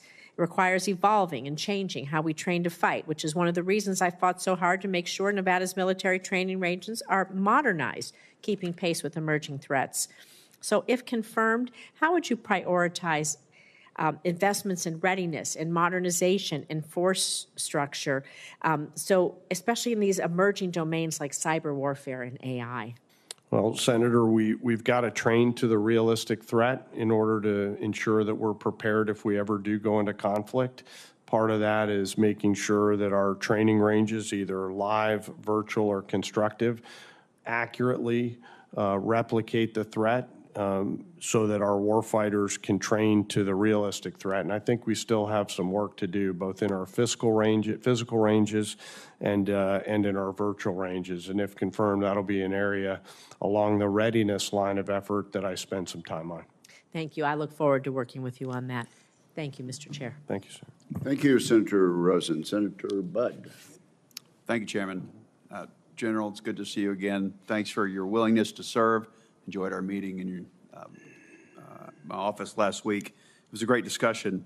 Let's talk for a minute about China. You know, their strategy for expanding their power, it's operated a lot in using gray zone tactics or military and civil action somewhere between the boundaries of peace and war. And it's difficult to confront with conventional military force. Admiral Paparo, he stated that special operations forces are crucial for competing in the gray zone, and that SOF is underinvested in the Pacific Command. Can you talk about your views on the role of SOF at all stages of conflict and what investments should be made to grow these capabilities? Well, Senator, thanks for that question. You know, as somebody who's proudly been a part of the Special Operations Forces, I appreciate greatly the exponential return that those forces can provide to the nation. And when I think about creating multiple dilemmas for Xi Jinping, many of those dilemmas are created through America's Special Operations Forces, where we build great partnerships, we help train our allies and partners. When required, we're able to execute sensitive missions that help us to illuminate the threat in a more thoughtful way. And so I would agree with Admiral Paparo's views on soft forces in the Pacific, but would defer to General Fenton, who probably has strong views on that. And if confirmed, I'll consult with him on these matters. Thank you. I appreciate your commentary that they deliver an exponential return. I believe indeed they do. In your advanced policy questions, you underscore the importance of synchronization between the DoD and the intelligence community. How do you propose we do that? Well, Senator, it really starts with trusting and deep relationships. You know, I'm fortunate in my last job to have learned the value of making sure that the best of the Title 10 community is linked up with the best of the Title 50 community to get to almost Title 60-like outcomes. I realize that there is no Title 60, but I put that in quotation marks. You know, and if confirmed, I'll continue with that pathway forward. We have an incredible Associate Director for Military Affairs at the CIA now, Lieutenant General Mike Downs, who carries on and is probably doing a much better job than I ever did over there. And so if confirmed, we'll continue to build on those relationships. And I think it extends beyond just the DoD and CIA relationship. It extends into the relationship that we have with the State Department. It extends into the relationship that we have with the other elements of the interagency as well. Thank you. Also, in your advanced policy questions, you mentioned that the service chiefs and combatant commanders, they use their unfunded priorities list as essential tools in communicating to us here in Congress the ideas where, or in the areas where additional resources could significantly enhance military readiness and capabilities. You also state that unfunded priority lists, they're not the only tool to build a strategy-informed defense budget. So where do you think the DoD is currently leveraging to align the defense budget and the defense strategy, and where's there room for improvement on that? Well, sir, I'm not yet back in the service, so I need to read the current version of the National Defense Strategy if I'm. Best guess outside looking in, sir. I think we need to continue our efforts in the Pacific, and that would be my early read without actually being into the intel record. Thank you. Last year, combatant commanders, they testified before this committee, speaking to the value and the relevance of the F-15E Strike Eagle in their respective areas of responsibility. So as a fighter pilot with extensive experience in combat and homeland defense missions, can you speak to the value and utility of the fourth generation fleet, specifically the F-15E and the 16, which you flew, and whether you find it wise to reduce these inventories prior to taking delivery of the potential replacements? I guess it's the divest to invest strategy, if you'd comment on that, please. Yes, sir. Thanks for that question. You know, what we can't do is leave something uncovered in the interim. And when I think about at least the F-16, for example, they're predominantly tasked with homeland defense at this point in time. And we can't ever let another 9/11 happen. So we have to make sure that we do not divest so much that we lose coverage in places that we must have to sustain that combat capability. We obviously need a probably fourth and fifth gen and sixth gen mix for a while until we get to the point where we're all where we need to be on sixth gen. Thank you. Thank you, sir. Yep. Yes, thank you very much, Senator Warren. Thank you, Mr. Chairman, and congratulations. So if confirmed, you would serve as the principal military advisor to the president and swear an oath to defend the Constitution of the United States. President Trump once described your predecessor, General C.Q. Brown, as, quote, an outstanding leader. And it's true. C.Q. Brown served for 40 years in 7 assignments across 4 combatant commands. The president's removal of the only black officer and removal of the only female officer from the Joint Chiefs of Staff has sent a chilling message about who is and who is not welcome in our military. This worries me deeply about the future of our military and the defense of our nation. I am also concerned that President Trump wants to turn the chairman of the Joint Chiefs into just another political position. Last year, President Trump claimed that you once said you would kill for him, and then you slapped a MAGA hat on. I know that others have disputed that story, but it raises questions about whether you were selected because Donald Trump thinks that you would be loyal to him rather than to the Constitution of the United States. Secretary Hegseth has now removed the top legal advisors for military services and recommended replacements at a lower rank. So, Lieutenant General Kaine, if confirmed, your job will be to present your best military advice. Do you agree that in order to be able to comply with the law and make sure that your advice complies with the law, that military commanders need legal advisors with both enough expertise and a high enough rank that they will be listened to during this process?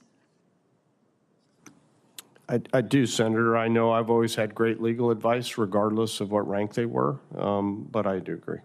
So you think that you need people who have good advice, but do you think it helps in making sure that others, I'm glad that you listen to good advice no matter where it comes from, but that others are more willing to listen if the people offering legal advice have high enough rank to carry some weight in the room when those decisions are taking place?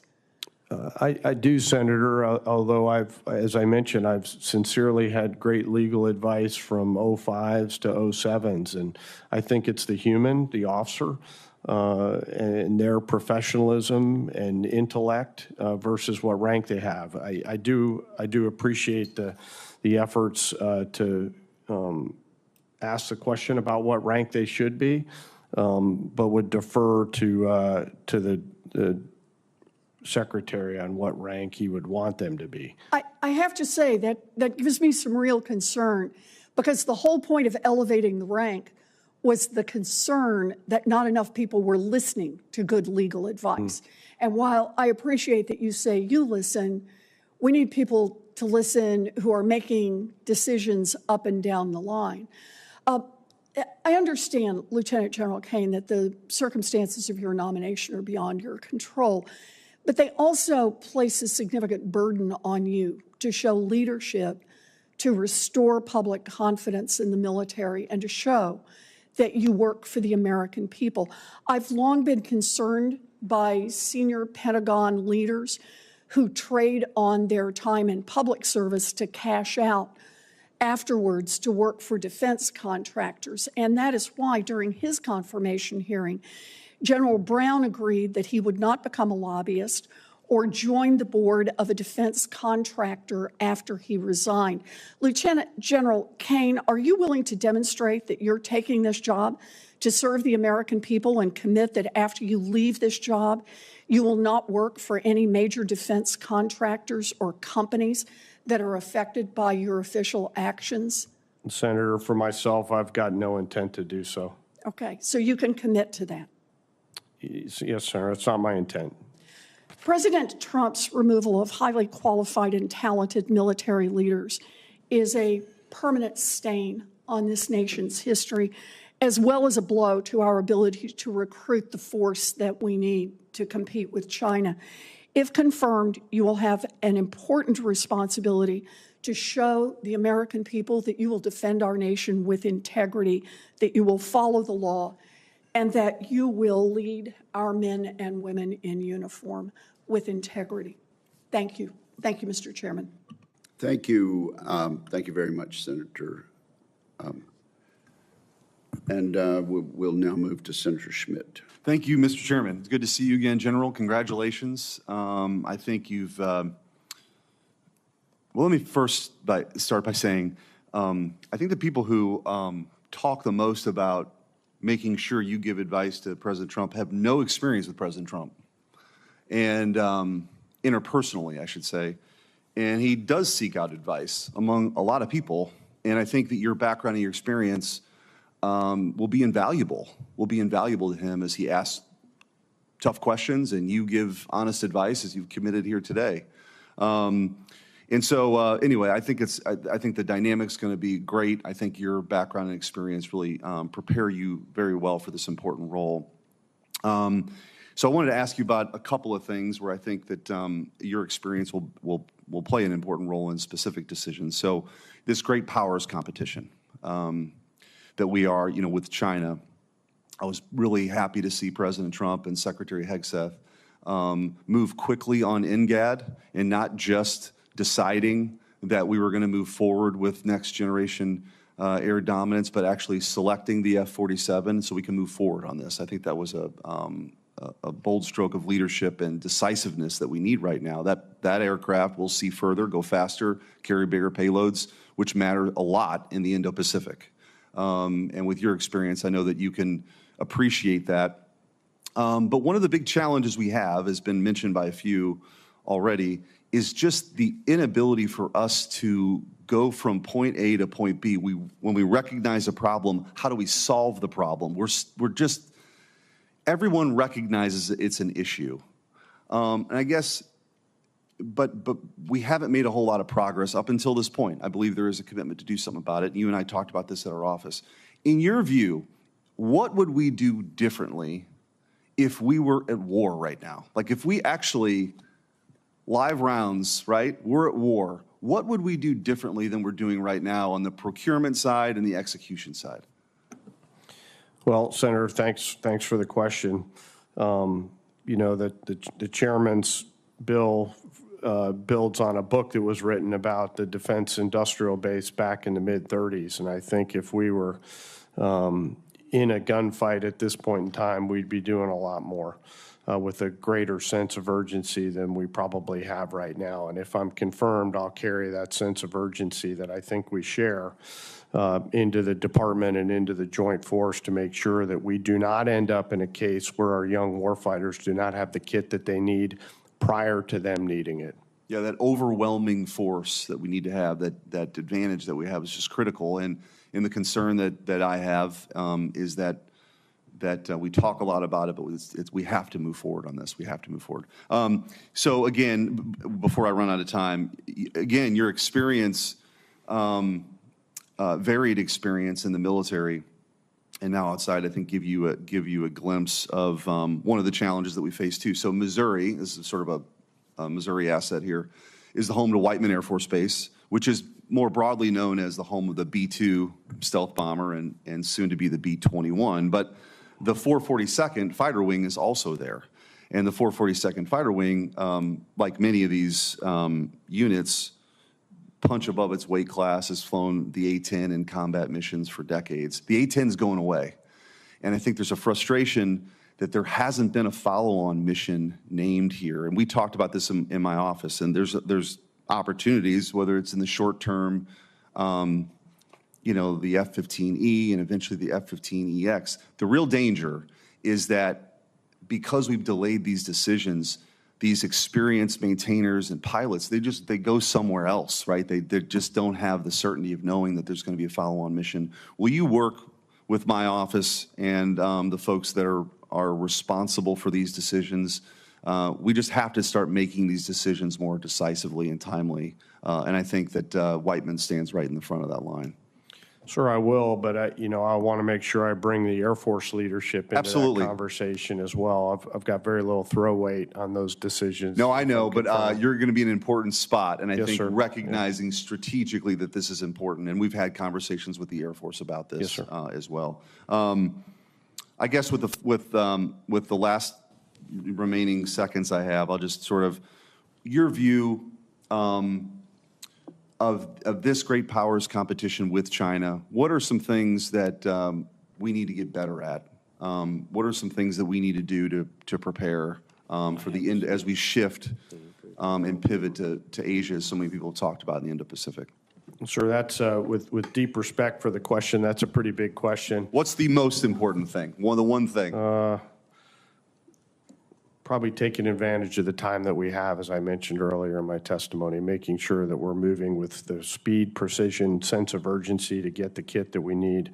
The challenges range from contested logistics to long-range fires to command and control, so it's a much deeper conversation center. Well, thank you. Look forward to working with you. Congratulations. Yep. Will you supplement that on the record then, General? Because it was very intricate question that was sprung on you with 10 seconds to go. Yes, sir. And you want me to do that now, I assume? No, Chairman? no, just take it for the record. Yes, sir. Got it. Thank you very much. Getting some signals from behind you. So. Right. And Senator Kelly. Thank you, Mr. Chairman. And I'm going to follow up on Senator Schmidt's question in my second part, if I have time, because I think that is the big question of the day is how do we handle the challenges we'll face in the Western Pacific. General Caine, first of all, congratulations on your nomination. It's a very important role. First, I want to talk a little bit about General Milley. So as a career military officer, lifelong public servant who served in this role as chairman under President Trump and President Biden, he's now facing an investigation by this administration and possible demotion.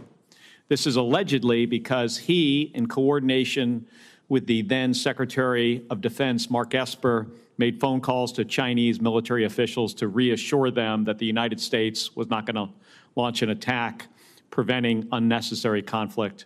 General Milley did this out of a deep respect and commitment to the Constitution of the United States, in my view.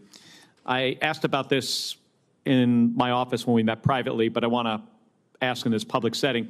If you are confirmed and sworn into this position, to whom or what do you swear an oath to? Senator, as I have for 34 years, it's to the Constitution. Thank you. And setting aside the specifics of this scenario, if necessary, will you choose the right thing to do, even if it's hard, over the easier wrong option? Senator, I've always strived to do the right thing, and that's not going to change now. Thank you, General. And are you willing to get fired from this job for doing the right thing and following the Constitution? I am.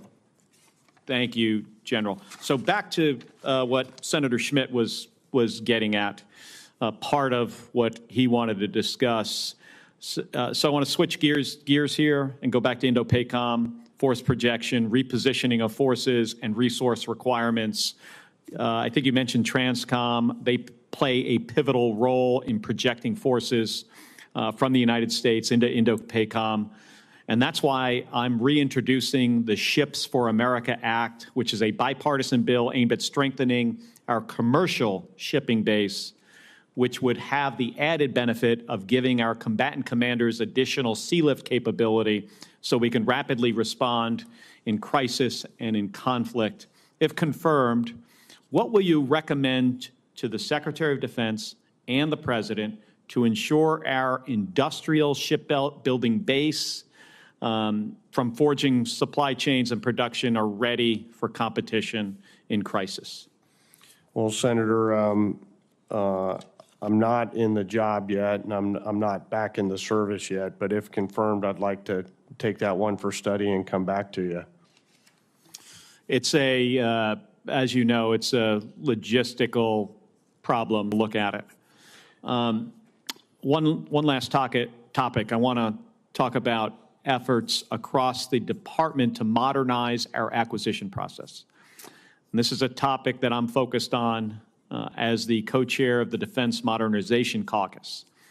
Our system is too slow. It's too unwieldy. And it can't modernize currently at the pace of China. We currently cannot match them on how fast we can innovate. So we need to foster an ecosystem change that encourages some risk from small businesses so they can innovate faster, and ensures that if a technology meets a current demand signal, we have an effective mechanism to bridge the testing and evaluation gap that often exists to get that stuff over to production. So, General, if confirmed, what changes will you recommend to the Secretary and the President to ensure that we take advantage of smaller, innovative companies and acquire at the speed that technology is moving forward? Well, Senator,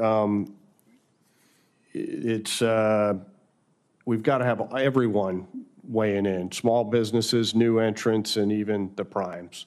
The ability to bring advanced technologies from new companies, startups, into the joint force and make it easier for them to bring their products and services into the military is something that I'm passionate about, given my background and experience. If confirmed, I think that'll be an area where I spend some time on. I know I'm out of time. All right. Thank you. Thank you, General. Thank you, Mr. Chairman. Thank you very much. Senator Banks. General Kaine, congratulations on your nomination, and thank you for being willing to come out of retirement and serve your country in this most significant way. I look forward to having a chairman of the Joint Chiefs whose only focus is national security. But you have a hard road ahead of you. As you and I discussed before, General Milley modeled inappropriate and political behavior to a whole generation of officers.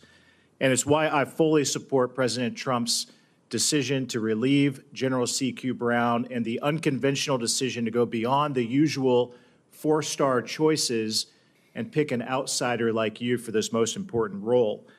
You spent much of your military career outside of Washington, D.C., not exclusively inside of the Pentagon. And because of this, you have a much better understanding of what's important to our warfighters and to the average American. You also know that the National Guard often gets the short end of the stick in the budget fights. And having a chairman who properly appreciates the importance of the Guard is critical. So because of all of that, I can't wait to get you confirmed as soon as possible. And I want to go back and talk for a moment. As I said before, General Milley was the most political chairman of the Joint Chiefs that I believe that we've ever had. He actively undermined his commander-in-chief. General Milley admitted to calling Speaker Pelosi and disparaging President Trump's mental fitness and questioning his nuclear command authority that was completely inappropriate and unacceptable. And General Kaine, I want to ask you, how will you communicate differently than that with congressional leadership? Well, Senator, I'm committed to open and transparent communication, but the first duty of the chairman is the advisor to the president. And so, you know, I would flow through that chain of command while providing always options to the president. General Milley admitted that under his watch, the Pentagon wasted nearly 6 million man-hours on DEI and woke trainings. Milley also testified to me before the House Armed Services Committee that he wanted to read more about critical race theory and understand white rage. Under your leadership, General Kaine, what kind of training can we expect our service members to be focused on? Warfighting, lethality, and readiness. General Milley was also the chairman during the disastrous Afghanistan withdrawal, and as a veteran of the war in Afghanistan, this is very personal to me. Under his watch, there was no accountability at all for the deaths of American heroes at Abbey Gate, no accountability for the chaos at the Kabul airport, and no accountability for leaving Americans behind. When military failure and incompetence result in the death of U.S. troops, do you agree that the officers in charge must be held accountable? Well, Senator, I appreciate the question. You know, the Afghanistan withdrawal was not anything anybody would have wanted. It was very difficult circumstances, and the officers on the ground had very little to do with the policies that they were directed to follow, and we all mourned the 13 lost at Abbey Gate. Those officers, I'm sure, did the best in a situation that was not of their making. Certainly, accountability is an important tenet in the United States, but I hope that we consider the fact that those officers were just doing the duties that they were assigned to do. You do agree, though, accountability matters. We should always learn from our mistakes and hold those accountable who made those mistakes. General Milley told his aides that President Trump was preaching, quote, the gospel of the Fuhrer.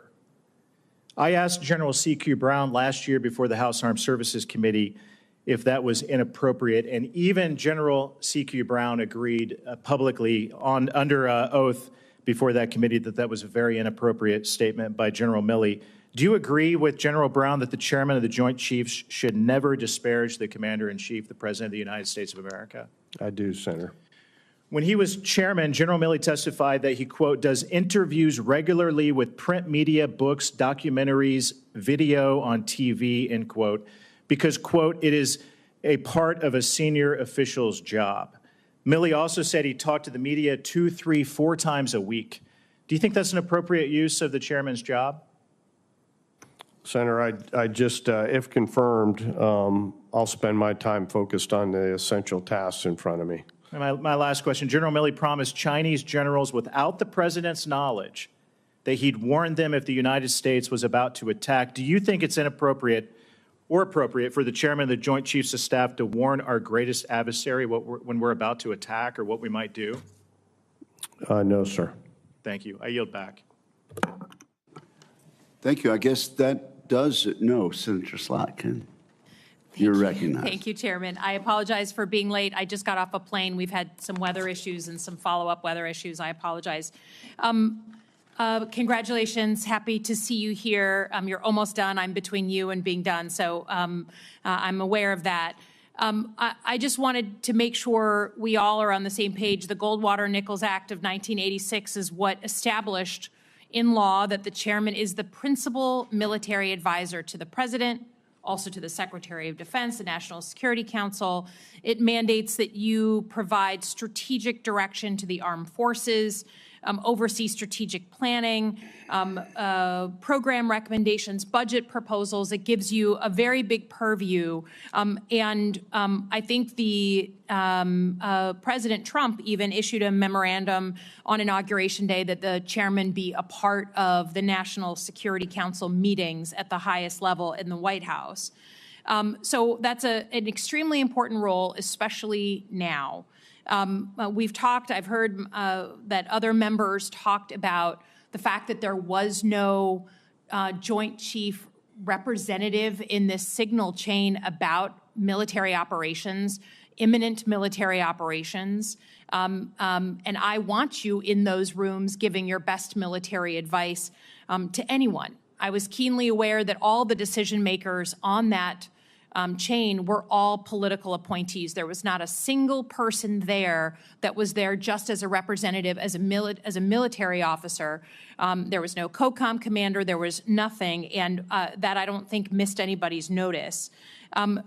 Will you, if confirmed, make a point to get into the rooms where military operations are being discussed, planned at the strategic level, and when advice to the president is being given about the confidence in those military plans, will you push to be in that room? Yes, ma'am. Good. We want you there. You know, I've asked a number of folks who have come up here very similar questions, and former people who have sat in that chair about the importance that I put in swearing an oath to the Constitution of the United States, not to any one president, not to any political leader. You will swear an oath. You've done it many times before. This is not uncommon for you and your extensive experience. And I have asked all of these appointees or these nominees to say, if the president asked you to do something that was unconstitutional, to use the military in a way that was unconstitutional, to put military into the streets of our cities or policing and performing law enforcement roles which they are not trained for, et cetera, et cetera. If he asks you to do that, will you push back and lay down the law on behalf of the Constitution, not for the president's whims? I will, Senator. I don't expect that to happen, but of course I would. Well, we don't expect it to happen, but it did happen. Under the Trump administration the first time, Secretary Esper was asked to bring in the 82nd Airborne active duty military troops to put down a peaceful protest in Washington, D.C. And in his own book, he wrote that he convinced President Trump in the dark of night not to do that. I don't need it to be public. I don't need you to have a public fight with President Trump. I'm not asking that.